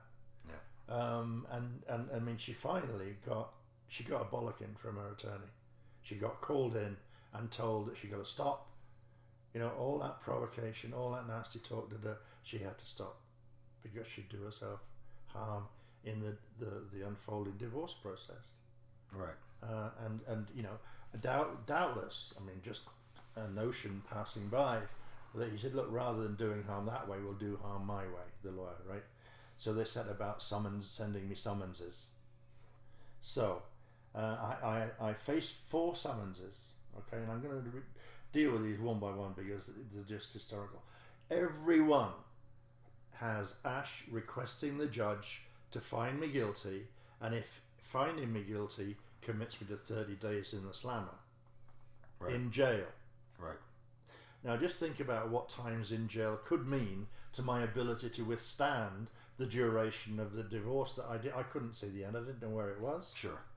And I was really struggling for money. The first one, in September 2012, occurred because I'd sent my ex-wife, who I divorced very amicably, no question, no problem. In fact, I gave all of my assets to her and the children. Sure. So I had nothing. I did that to myself. That's fine under my own management. Right. But for someone like Ash to try and do it to me was not happening under the circumstances. Anyway, Rubber Chicken, online funny cards that you can send to people for birthdays. Right. I sent to Elizabeth as I'd sent before, and for some reason the system picked up all the addresses in the file, in the addressing file, and sent the same bloody internet birthday card to everybody, and she seized upon that. Right. And they raised the summons that I had to, get my lawyer involved. We had to develop a defense. We had to go to court. We had to talk to the judge. Right. Judge finds against Deane. Right. And who's she's go ahead. Yeah, go. Who's funding all of her lawyers? Well, attorney? your guess is as good as mine, because I counted 4 or 5 the last time I looked. Amazing. So, other things are unwinding. I mean, she does a financial affidavit, and one of the things she states under oath is that she's already paying an annualized almost $10,000 to see a shrink for PTSD that she'd never visited. And that's the Quinton guy, I think his name is. So she'd written the financial side of her equation up. I suppose that's what people do, when they're trying to get a negotiating position, don't they? Right. And then someone said, well, why don't we settle for half of it? And then everybody kisses Correct. and makes up. So no, I'm not making a big thing, but it was just that. So anyway, the next summons comes up in March 2013. And this one is scary because she issues a motion for protection, seeking to legitimize the support for PTSD with a list of domestic violence allegations added to it. Sure. And this is a risk of life as a result of tailgating. And she has David Hammersley, who was at the time married to Zan, and Ella Mayer, I think, who was married then to Jake, her eldest son. And they claimed that I was tailgating in such a dangerous fashion that I was likely to run them off the road so they rolled and they'd crash and, threaten life that way. So I had 3 witnesses, Ash, David and Ella Mayer. And they all spoke to the judge and they gave their evidence. And? The judge chucked it out. Oh boy. Well, there was one simple observation that I made when I was speaking to the judge, and I said, I couldn't recognise the vehicle they were in for toffee. It could have been anybody or anything. I don't know what kind of car Ella Mayer drove. Right. How could I identify as a target? And in any event, to get out of my driveway, which is like 150 feet, and a car's whizzing down the street, leaving the estate where we lived, yeah. Anyway, so the third and most amusing, really, relates to Ash's workplace, funny enough, because she produced a summons again for 30 days in the slammer, right? For me, basically stalking her, interfering with the place of work. Well, I was identified going into the gents' toilet in Sarasota in Siesta Key car park by David Hammersley. And so she and I works left and got in my car and left the car park. Right. But she was accusing me of stalking her while at her place of work. She works in the bathroom? Well,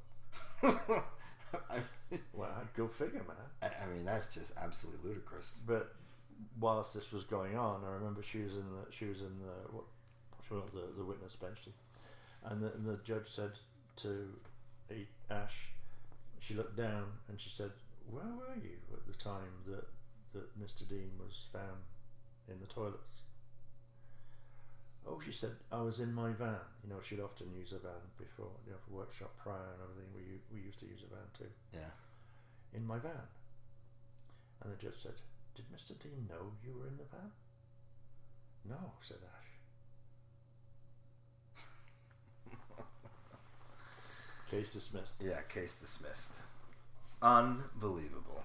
And the fourth time, in August 14, 2013, she tried to get me out of Myakka Valley. She tried to get me slung out under court order, and I would suffer imprisonment if I didn't cooperate.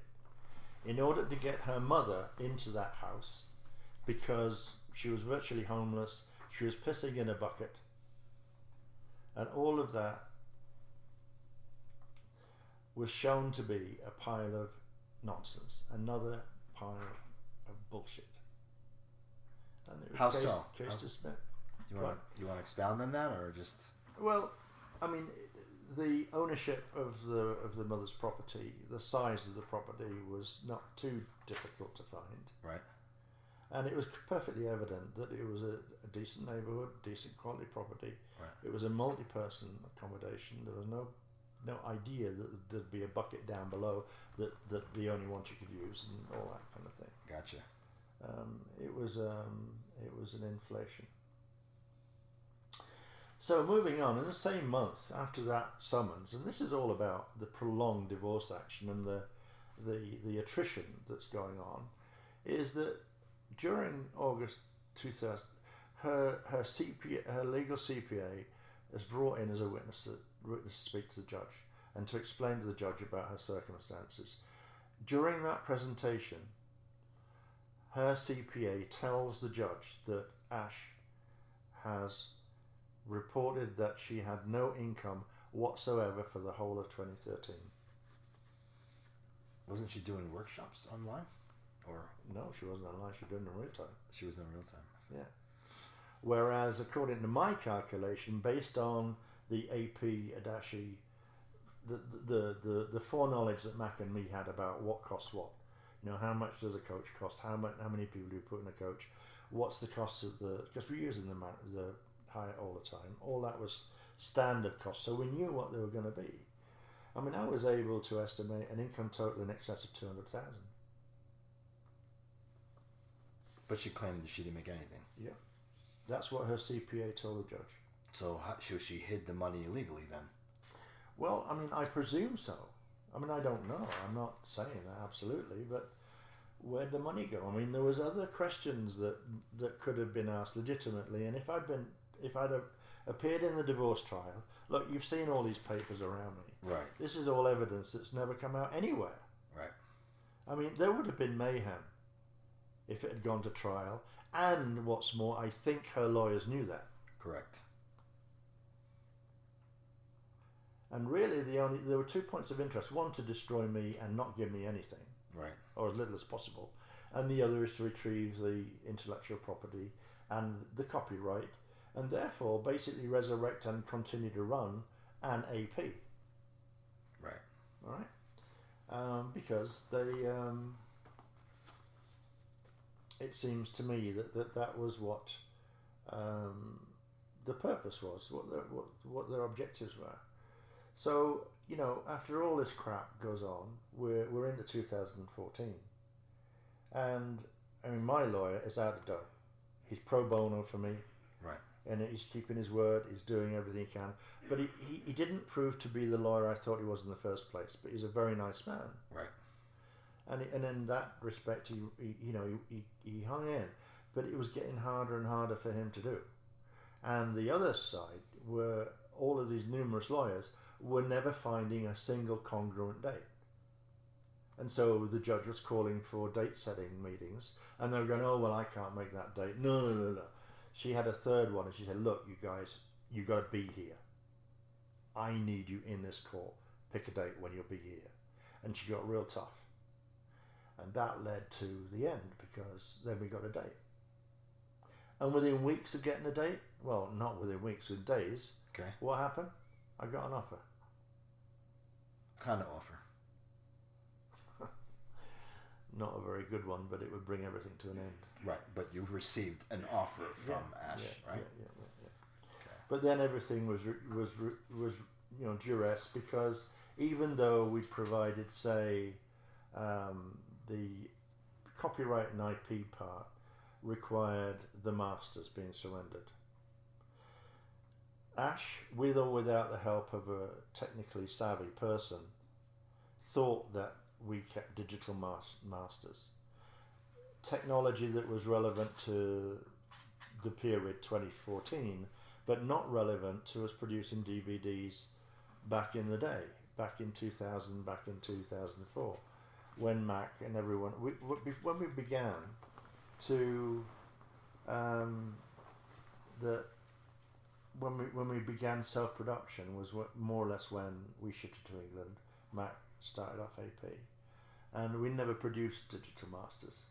So, you see, I didn't realise the reason is because digital masters would enable them to wipe me off the DVDs. I see. And Mac, if she appeared anywhere. Right. So then they could have been sold in this kind of strangely Alhambran, distorted but purist in her mind way. Right. And they could have continued to generate, the net value, not gross, probably 2 million a year. Wow. In product sales, if they kept the momentum, they kept workshop going and the word being alive. But I mean, but we had sent complete sets. I'd sent my complete set, first of all, just after the divorce got underway. The next thing that happened was that Ash and the Norwegian ordered 2 complete sets of everything we'd ever produced. One to be sent to Oslo, another to be sent to Pine Island. So they had 3 discrete sets of evidence of what was contained. What we were calling the masters were the things that we gave them. Right. Now, after the divorce, within days, they issued a federal summons, right, based on the fact that we hadn't surrendered these digitized masters. But there weren't any anywhere.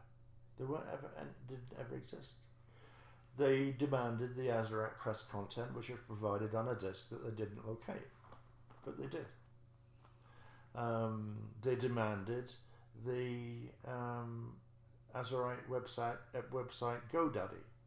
That didn't belong to me. I did everything I could, in other words, and my lawyer said, Michael, you have done everything you can possibly do, sign it. Right. And take the 250k. Right? Now that all sounds all well and good, but the 250k had to pay lawyers override. Sure. That's the bit that I'd been willing to go to. Right. All right. I'd taken loans from 2 people personally. Right. And if you think about it, 250k minus 150,000 property interest, which in 2014 would have been more than it was originally, I told you. Mm. So that leaves 100 grand.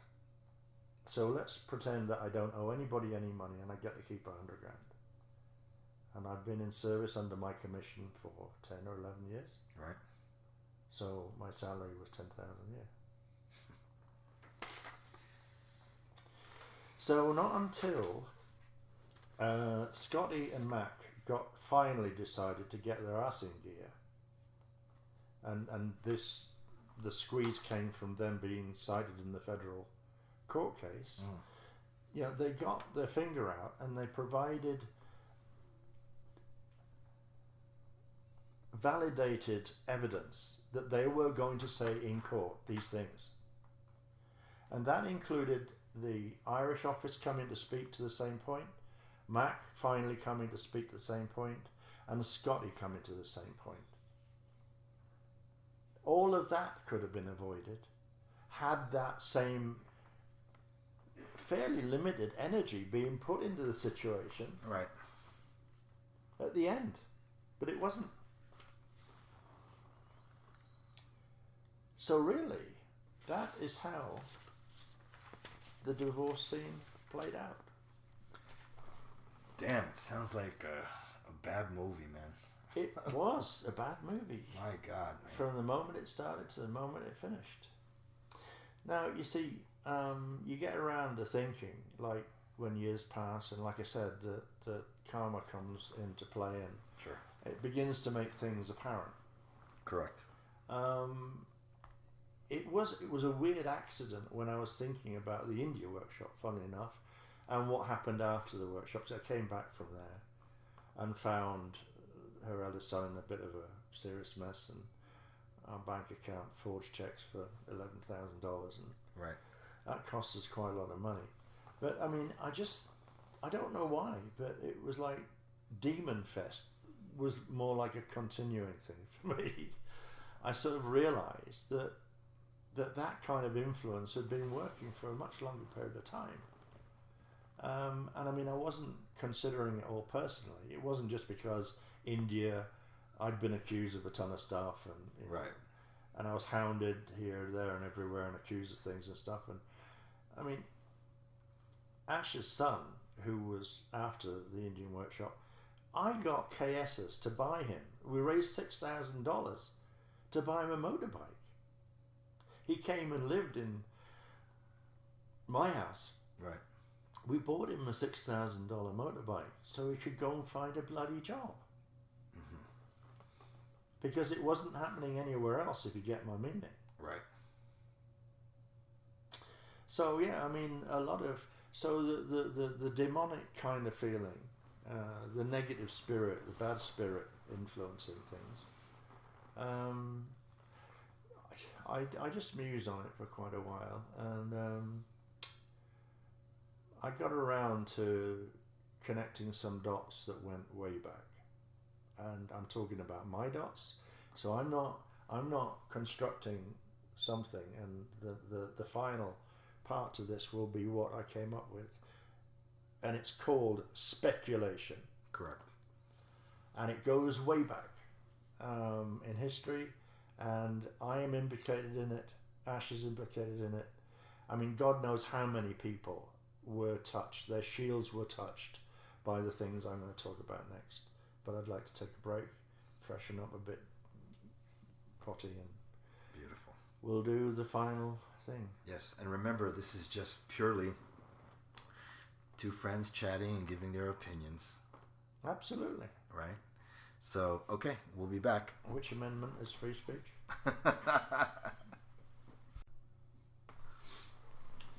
Okay, we're here for our third and final segment. Which will be an extract from a book that I'm trying to write. I don't know whether I'll ever get it done, but it's a piece that I entitled Spiritual Hygiene, the Reality of Life, and the Thoth Speculation. Much as this entire interview has been based on opinion, creative ideas, imagination, good clean thought, hopefully, but nevertheless, offerings that may be worth listening to, but ignore them at your leisure. Before going on to the reading, and that's what this section is, I think it's appropriate because it can get a bit emotional. Endings are always beginnings, so before I get to the end, I want to say a heartfelt thank you to all of the Krystics, and thank you especially to the members of the Cathar team, the helping groups that have done so many different things to support and facilitate the proliferation of the work beyond the means that Ash and I were capable of providing, for your personal support, for your hope, and for your love. Thank you from the bottom of my heart. As I said at the beginning, the earth has been shaken in a big way. The fundamental authority, the Iani, in which we had all implicitly believed, had been overruled by the speaker that they had themselves approved. We were asked to believe this against all sane principles of self-sovereignty, the very root of spiritual hygiene. And why? Because every conceivable type of accusation had been hurled in every direction. That's just not the Iani way.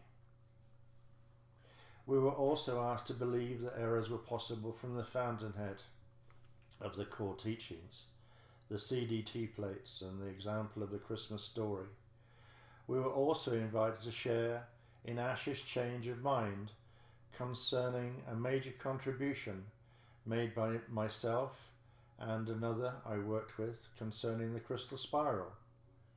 More recently, her insistence that she always taught that the earth gender is male, whereas we all understand that the gender of the earth is female.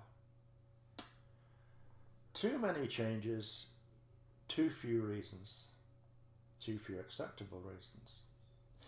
In addition, you were told to believe that a few of us, amongst the most dedicated people, who the Iani regarded as being in high integrity, suddenly found time, resources and willing labour to set about changing the teachings without limit, such that everyone was suddenly warned off product, as well as a bunch of great people who were alleged to be making the changes. The suspension of all things KT, like ordinations, baptisms, marriages, did just the same, damaged people just the same way, increasing the belief that Satanism was included in the accusations. It was a real thing and existed in our ranks. That is just unacceptable. Almost every one of the many people accused working for love, not money. They all had a few things in common. They understood what self-sovereignty is, didn't believe in what they considered bullshit, were genuine in their involvement, took source seriously, and accordingly their own self-compass. They are what remains of the salt of the earth, in my opinion. Not one of them lacked for awareness of our shared circumstances. We were committed to the Christ in a time of protracted cosmic war, a war that we were or are in danger of losing. And the truth of our situation is that we had taken another hit. We had failed to meet the needs of yet another SAC. We had lost our personal role in a very long-standing and painful battle. This raises the question of self-reliance, self-awareness and self-protection. Three things that cannot be stressed often enough. I birthed into this life subconsciously aware of war, knowing of the earthly tendency to forget. I had laid down the means to acquire reminders of these lessons early on. At a very early age I encountered an Athenian mantis, followed soon after by a sonic dart from an observing UFO. That unleashed a visitation from the hags, the witches that occur during sleep hypnosis. They commenced the very night that I ran, screaming, scared shitless to my mum. They went on for many months. Bedwetting, the whole thing, angry parents. You know the kind of story. And at age 7, I almost died due to glandular fever, I hear, brought on as a result of severe nervous exhaustion. The queer feeling I always had in my gut, but a bit above it, a place that we came to know as the Iumbi, remained strong. It was where I sensed my centre was, my compass. It was not until many years later that I resumed my acquaintance with interstellar and interdimensional entities. The road toward my speaker commission began some ways back, when for no logical reason I was moved to discover what Reiki was about and began regular visits to Glastonbury for instruction, whilst running my own successful business consultancy. The vantage point weekend visits to Glastonbury offered me was a curious but exhilarating one. Gradually I noticed I was treated differently from everybody else by the lady who owned and ran the retreat, called ISIS. The retreat was the only one of any size in the UK at the time. Whether it was because of the nature of the venue, times of free association amongst guests and staff were all about Ascended Master this, Ascended Master that, or Archangel Michael this, or Archangel Michael crap. Everyone, it seemed, was desperate to channel anything, say something, anything. And from time to time, I noticed serious physical emotional changes in visitors who had been warned to be careful if they went out into the Glastonbury town centre during their lunch break. It was not unusual for people to return noticeably changed and not in a good way. Quick to notice, the patron was fast into action, gathering whoever was really capable and set about ridding the person infected by the visitor. As time went on, she tended to prefer me by her side. And one stormy night, a beautiful lady, her son, and what ISIS instantly took fright about, her dark avatar, she'd said, ran off to channel guidance, shouting over my shoulder, hissing more like, "Get rid of them, Mikaloo." She scooted out the door and up the hill in the lee of the tor, into the howling darkness of night. I didn't see her until the following morning, and the dark avatar left forthwith. The strangest thing is that I was not entirely aware of these things before the fact, but I did have protection, and strongly too. Angelic innocence, ISIS called it. It certainly came in handy when we went to Egypt. She was always taking groups there, similar to Ash's overseas workshops. One night, on a mission, a party of just 6 of us entered the Great Pyramid at 1 a.m. in pitch darkness. This was by special arrangement, otherwise known as a bribe. We were locked inside until 5:30 a.m. and amongst other things I had laid in the sarcophagus that night, and by way of further bribe, climbed to the top of the external face of the pyramid with 2 other guys in a small group. I was aware at the time that Toth had constructed it, and it was something of a small joy to have made the climb alone. Now, that said, I'm concerned about my limitations and have before welcomed fear as a constructive tool, not least due to some of the experiences that I have had, often with or attracted by others.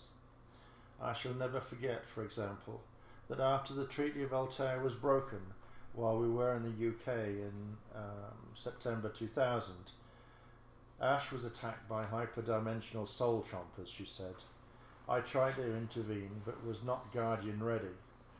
Her louche, that's to say her energy, her negative energy, her fear-driven energy, was so compelling to those who were attacking her. It was really a fearsome psychic attack, and got me thinking very seriously, and for the first time, about this question of spiritual hygiene and self-protection.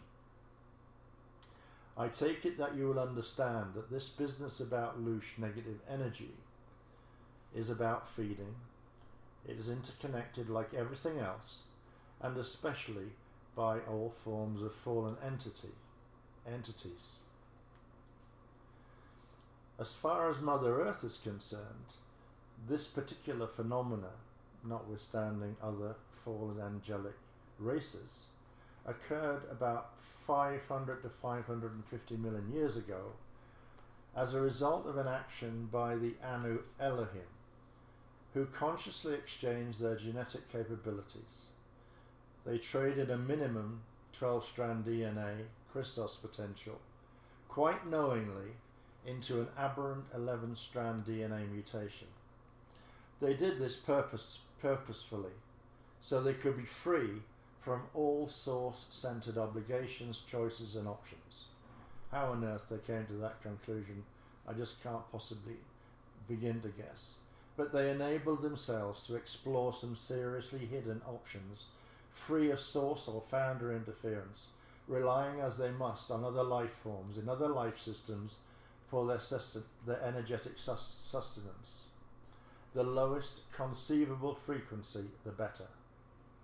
With great malice aforethought, the Anu Elohim ensured that the consequence of their serious degeneration could not be intercepted by the density 5 Brennaway founder races, who would otherwise be able to incarnate into their race line, the Anu Elohim race line that is, and intercept whatever would entrain from their choice. The Anunnaki race was created therefore by the Elohim for 3 reasons. 1, to specifically destroy the Turanesium angelic human race. 2, to facilitate the Anu Elohim demonic dark avatars incarnating into Anunnaki bodies to penetrate the lower densities. And 3, to take control of the planetary stargates of Earth. This had begun way back, before angelic humans were seeded on Earth. The angelic humans were created to function as guardians, protectors and healers of the living time matrix, Mother Earth from Phantom Earth. Also to assist or facilitate bioregenesis of fallen angelics.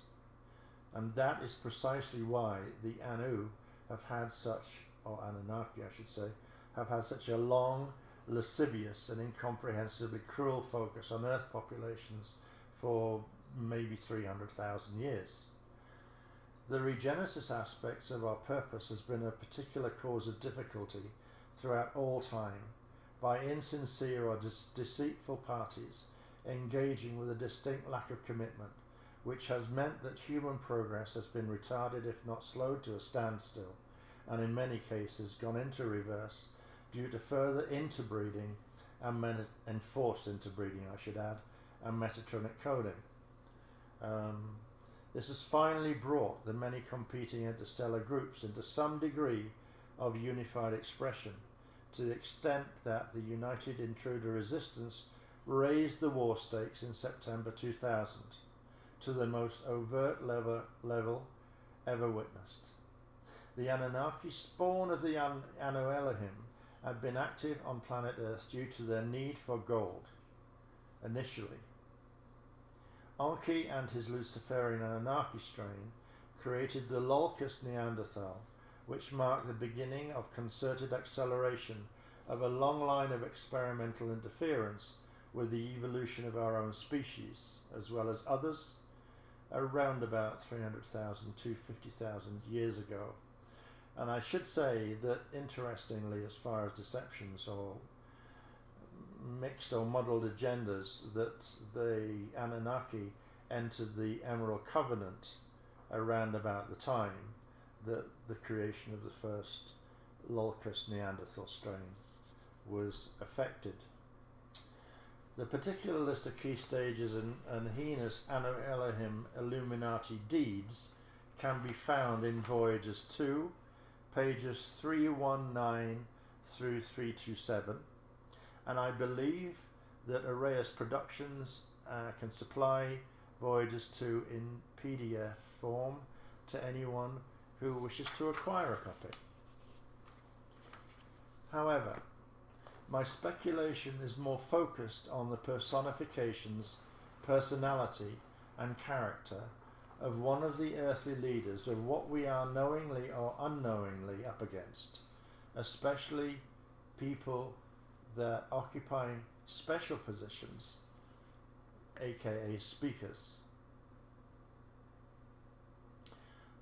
Thoth, amongst many other things, is the only competing source of earthly teachings, just as the freedom teachings offer their own version. However, the Thothian Merkaba is curiously driven by Fibonacci rotation speeds and has no relationship with the crystal spiral. The suggested tetrahedral rotation instructions will not produce the results practitioners desire, that is, raising their evolutionary frequency and their path through dimensions 4, 5 or 6, but instead will deliver the soul to the hyperdimensional demonic residence of the Kirgal, that's the Anunnaki underworld, and in which the souls will be consumed in the Kerbala. I say again, Kerbala, resonant with another Kerbala. However, to continue, this would lead to slow consumption by supernatural entities termed jinn. These have been known for many years to the Arabic and African races. And all I will say is, in passing, is voodoo is perhaps the most known and obvious association between the jinn and the African races, but believe me, there are plenty of others. Jinn are a race of supernaturally empowered beings who have the ability to intervene in the affairs of people, races and planets.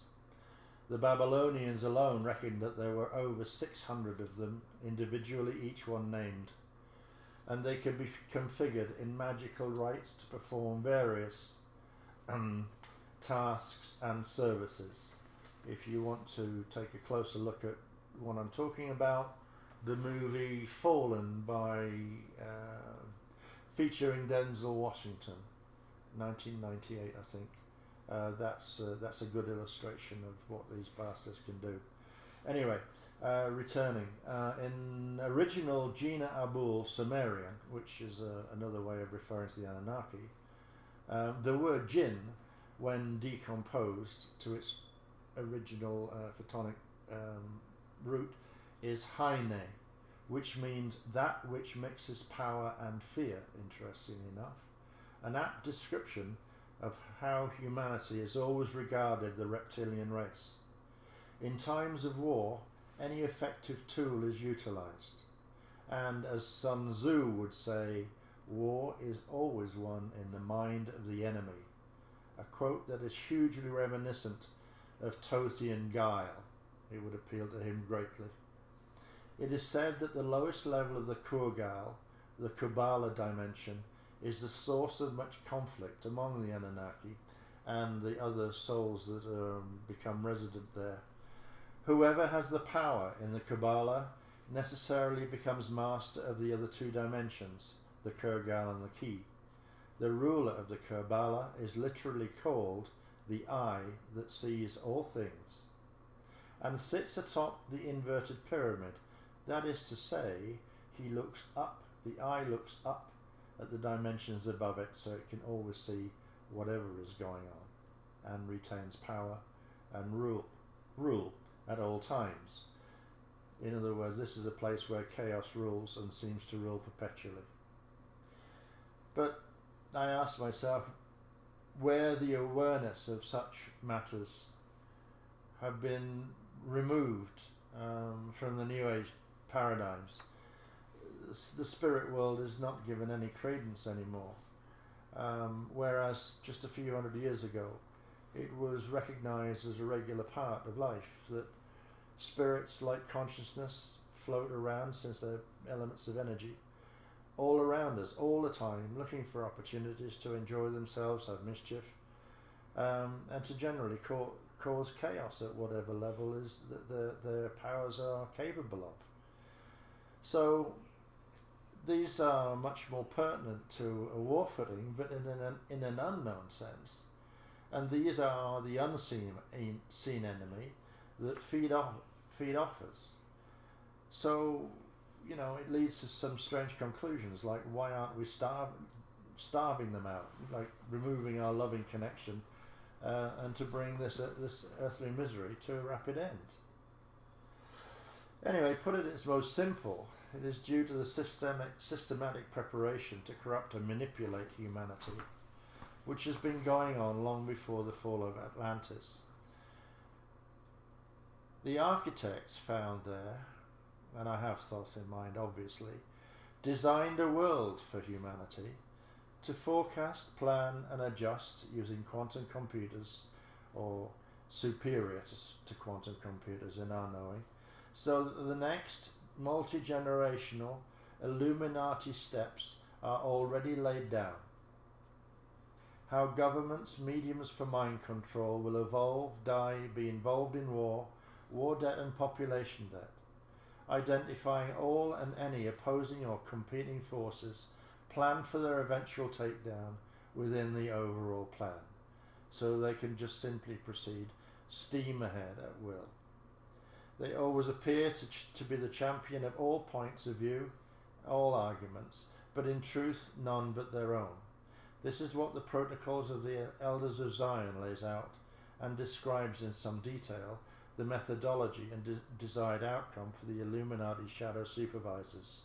But remember, the object of such plans imprison all earth life in ways that are designed to provide endless negative energy for every conceivable negative emotion and mental construct. Want, lack, lust, greed, power are all food for the Anu Elohim and the Anunnaki, who on occasion embody their own forefathers, just as the Zeta Greys will on occasion embody Anunnaki. It is simply logical that a vast planning and decision unit was created to execute such a grand plan, which included consideration for Mars, Venus, Saturn and Moon, by the way, which we don't have time to discuss in this. These are the products, the bailiwick of Thoth, the holiest of the holies is the acronym, the most ubiquitous of all characters bar none in the long history of man and planet Earth. That is why love, for instance, and the union of man and woman, the key to life, a unique potentizing force, is a target. And that is precisely why men and women are such a viral relationship failure. I've often wondered why the FTs failed to make this more overt, weaponized point of all that we did, instead of messing around with the twinning adventures doomed to fail. The myriad of names that depict Enki, Thoth, Hermes have assembled an immense array of epithets. In chaos terms, he is the only known FA that almost became Christed, but I'm certain a reflection of not only his forefathers, but of mirrored characteristics. This personality is explicitly associated with Mercury, which has as its altar the Lord of Illusion. This is an umbrella under which complex and multifarious conditions exist, predominantly associated with panic, fear and terror. Mercury denotes energy sent forth, and therefore represents the wisdom, the will, the word, and the Anunnaki Logos by whom the worlds were created. The creative nature of Mercury is of the sun. His association as the word is the most evil and corrupt. Through such duality is expressed truth and falsehood, wisdom and folly, and therefore is the trickster. He has no conscience, being creative. He cannot reach his ends. If he cannot reach his ends by fair means, he will do it by foul. He is the original legend of all things cunning. It is relevant and noteworthy that Aleister Crowley, arch-Satanist, black magician, founder of the Order Templi Orientis, Freemason, and author of the Book of Thoth, and to whom Thoth himself reportedly appears, and he did to Drunvalo Melchizedek. Crowley's work is often indulged in interpretations for the Thoth Tarot deck, but in fact addresses Kabbalah in the widest sense, replete with a tree of life. So we must accept that Thoth, aka Enoch, and Enoch was from the same collective of Thoth, Lucifer, Jehuti, Hermes, Horus, Ra, Azazel, Merlin, Quetzalcoatl, Ammon, Tammuz, Shaitan, Moloch, Nergal, Baphomet, goes on and on and on. Thoth is a pervasive and dangerous source of influence. His 5 Abrahamic religions, all sun-worshipping cults at root. And sure enough, all is connected through his symbolic, omnipresent serpent, whether at home in the Pope's audience hall, as it is in the cult of Mithras, Gnostic Sophia, and the symbolic medicine and healing symbol, the caduceus. Not for nothing is Thoth known as the creator god, Lucifer, the trickster, mercurial, said to transcend solid and liquid states, heaven and earth, and all symbolized by the serpent.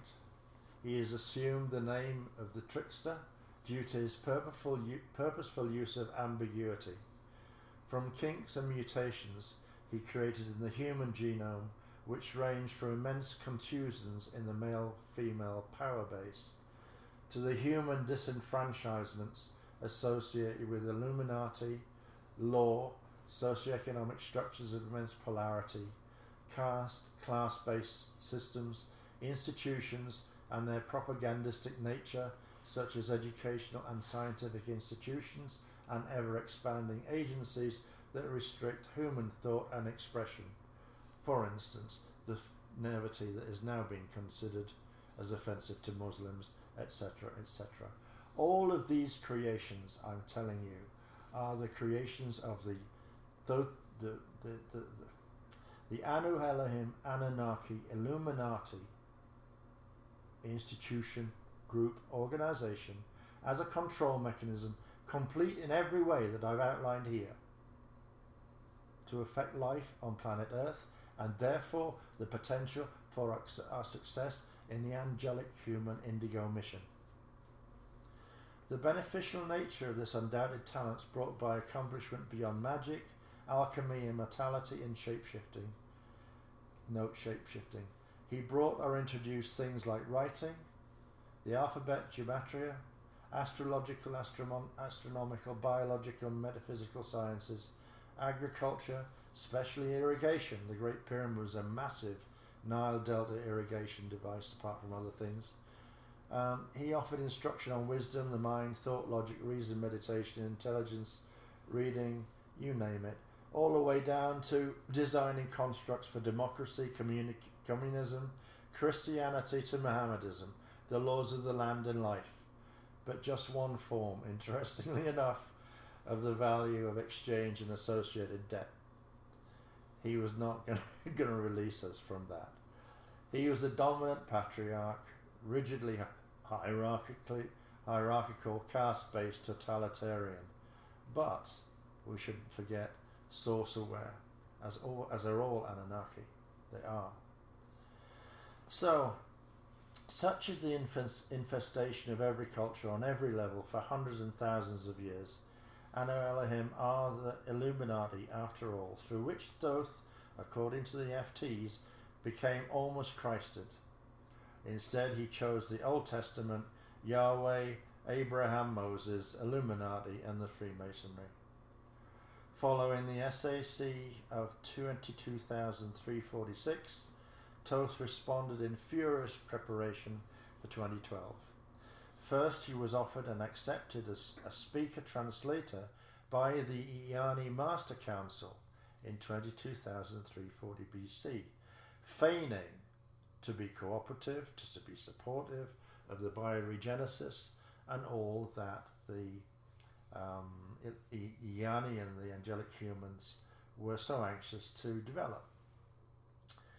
But such knowledge as he possesses creates massive scope for unscrupulous deception, cunning, and wholesale misrepresentation of truth, anytime, anywhere. And this is best illustrated beautifully, well, no, not beautifully, darkly illustrated by the way in which Thoth led his own races, his own Leviathan anti-Krystic king lines, into a Wasadak contracted agreement through a special initiation that would generate a real physical rush for his people, give them something to talk about, just as we would when we were doing texting workshops, but which in fact ensured an enhanced Metatronic distortion. This distortion ensured for all time that they would no longer ever again be capable of regenerating the Christos pattern that was that was the thing that was the target of the initiation. This, introduced by Thoth to his own people, was called the Flaming Blue Sword of Archangel Michael, and went down around 23,000 BC. So we see Thoth and Enoch flip-flopping with mystifying regularity, I dare say only in their view of attaining advantage, on more than 30 occasions, starting when the Lulu were created in 246,000 BC, when they first entered the Emerald Covenant peace treaty. The most recent recorded events was in 1976, when Enki Thoth Luciferians activated the Anno Serpent Appin, that's the Atlantean Pylon Implant Network, which are a crystalline microchip network, which they hijacked from the Guardian technology. In 1983, Enoch raised his head above the parapet and petitioned again for an Emerald Covenant redemption agreement. In the meantime, they joined and left, and joined and left, and joined and left, which, it's a curious thing that the Iani and other Krystic councils, I've always presumed that they have a much more mature, more evolved understanding than we do, because it doesn't make sense at all to fail to put the foot down and say, no, don't go there, don't do that. But I have experienced of this where, unfortunately, I carried a vote in council, which led, this vote in council was due to an ultimatum that the Illuminati issued, in which they threatened to destroy the habitat and all of the races of the Odedicron. And it was going to happen unless we tried to stop them. And I persuaded council to go to war. And I don't like to remember it, but it led to the destruction of Aramatena. So this is where the connection between speakers 1 and 2 crosses with Thoth in an unexpected way, you might think. It gets close and personal in some parts. Just a few years after Thoth's dastardly deed, and that I'm referring to the 3 defections from the Emerald Covenant, which occurred from 50,000 BC forward in time, he committed another dastardly deed, and this one is known as the Iani Massacre on Kauai, Hawaii. One evening in spring 2001, Ash and me shared some of our prior lifetime memories. Me hit by a laser cannon on Gaia during the Gaian Wars before being captured, and painfully drained of my DNA. I mean, you can say painfully, alright. She recollecting a terminal event in which she returned to the Mineral Kingdom, and that was a result, I think, of the red pulse that occurred in Sarasota when all the crystal temples were destroyed and led to the high level of quartz from the beaches at Sarasota. That was 208,000, sometime around that. Anyway, a really striking and gradually painful memory was triggered as we began sharing more memories of the events that occurred on Kauai. Essentially, what happened was Thoth and his entourage arrived en route to Nibiru, they said. They requested travelers' rights, and in galactically, there is an understanding that hospitality customs were a vital part of the cultures of the ancient world.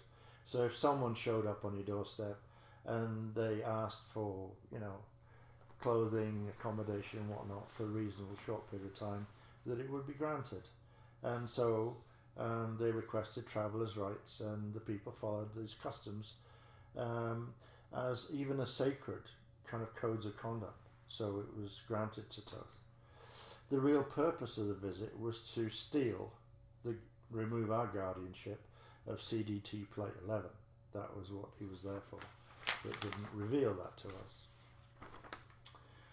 Ash and I were leaders of this colony of Iani. At some point, Toth arranged for me to be drugged, set up in bed with an Anunnaki princess. On being presented with this tableau, Ash was convinced by Toth, by some magical means, that I was behind some nefarious plan to deny the Anunnaki biospiritual remediation. He suggested that I was taken away for questioning. Ash allowed this, so we would assume that she was bewitched. Really, we've given history of Toth and what his capabilities are. So Ash agreed. Off you go, Asa, whatever I was called at the time. And so they continued to trust. The Iani women were very innocent in their way. Meanwhile, I was taken off. Toth persuaded Ash and many of the women that they could achieve great conciliation and further bioregenesis by making a return visit to Nibiru for a short while. So the arrangements were made fairly quickly while I was being taken away and questioned, but instead I wasn't being questioned, I was being castrated, because they didn't want me to be capable of any DNA transfer or anything else that could occur in regular copulation.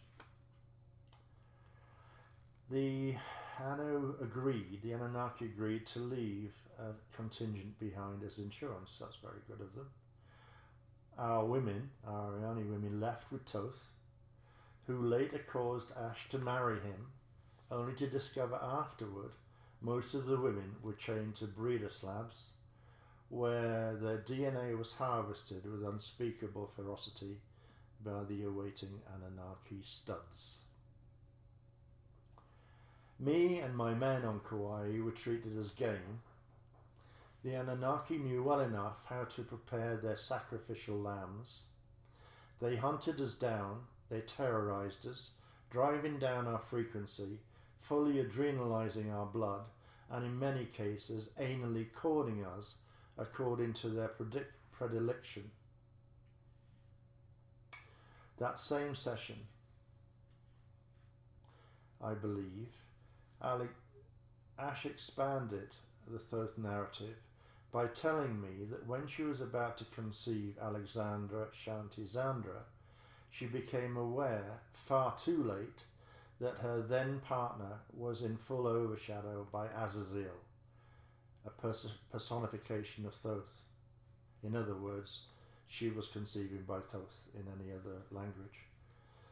In her earliest years, Ash had said Alexandra Shantizandra had regularly pulled herself into a physical tension position, which is known as the wheel in Ashtanga yoga terms, and stayed like that in her bedroom for hours.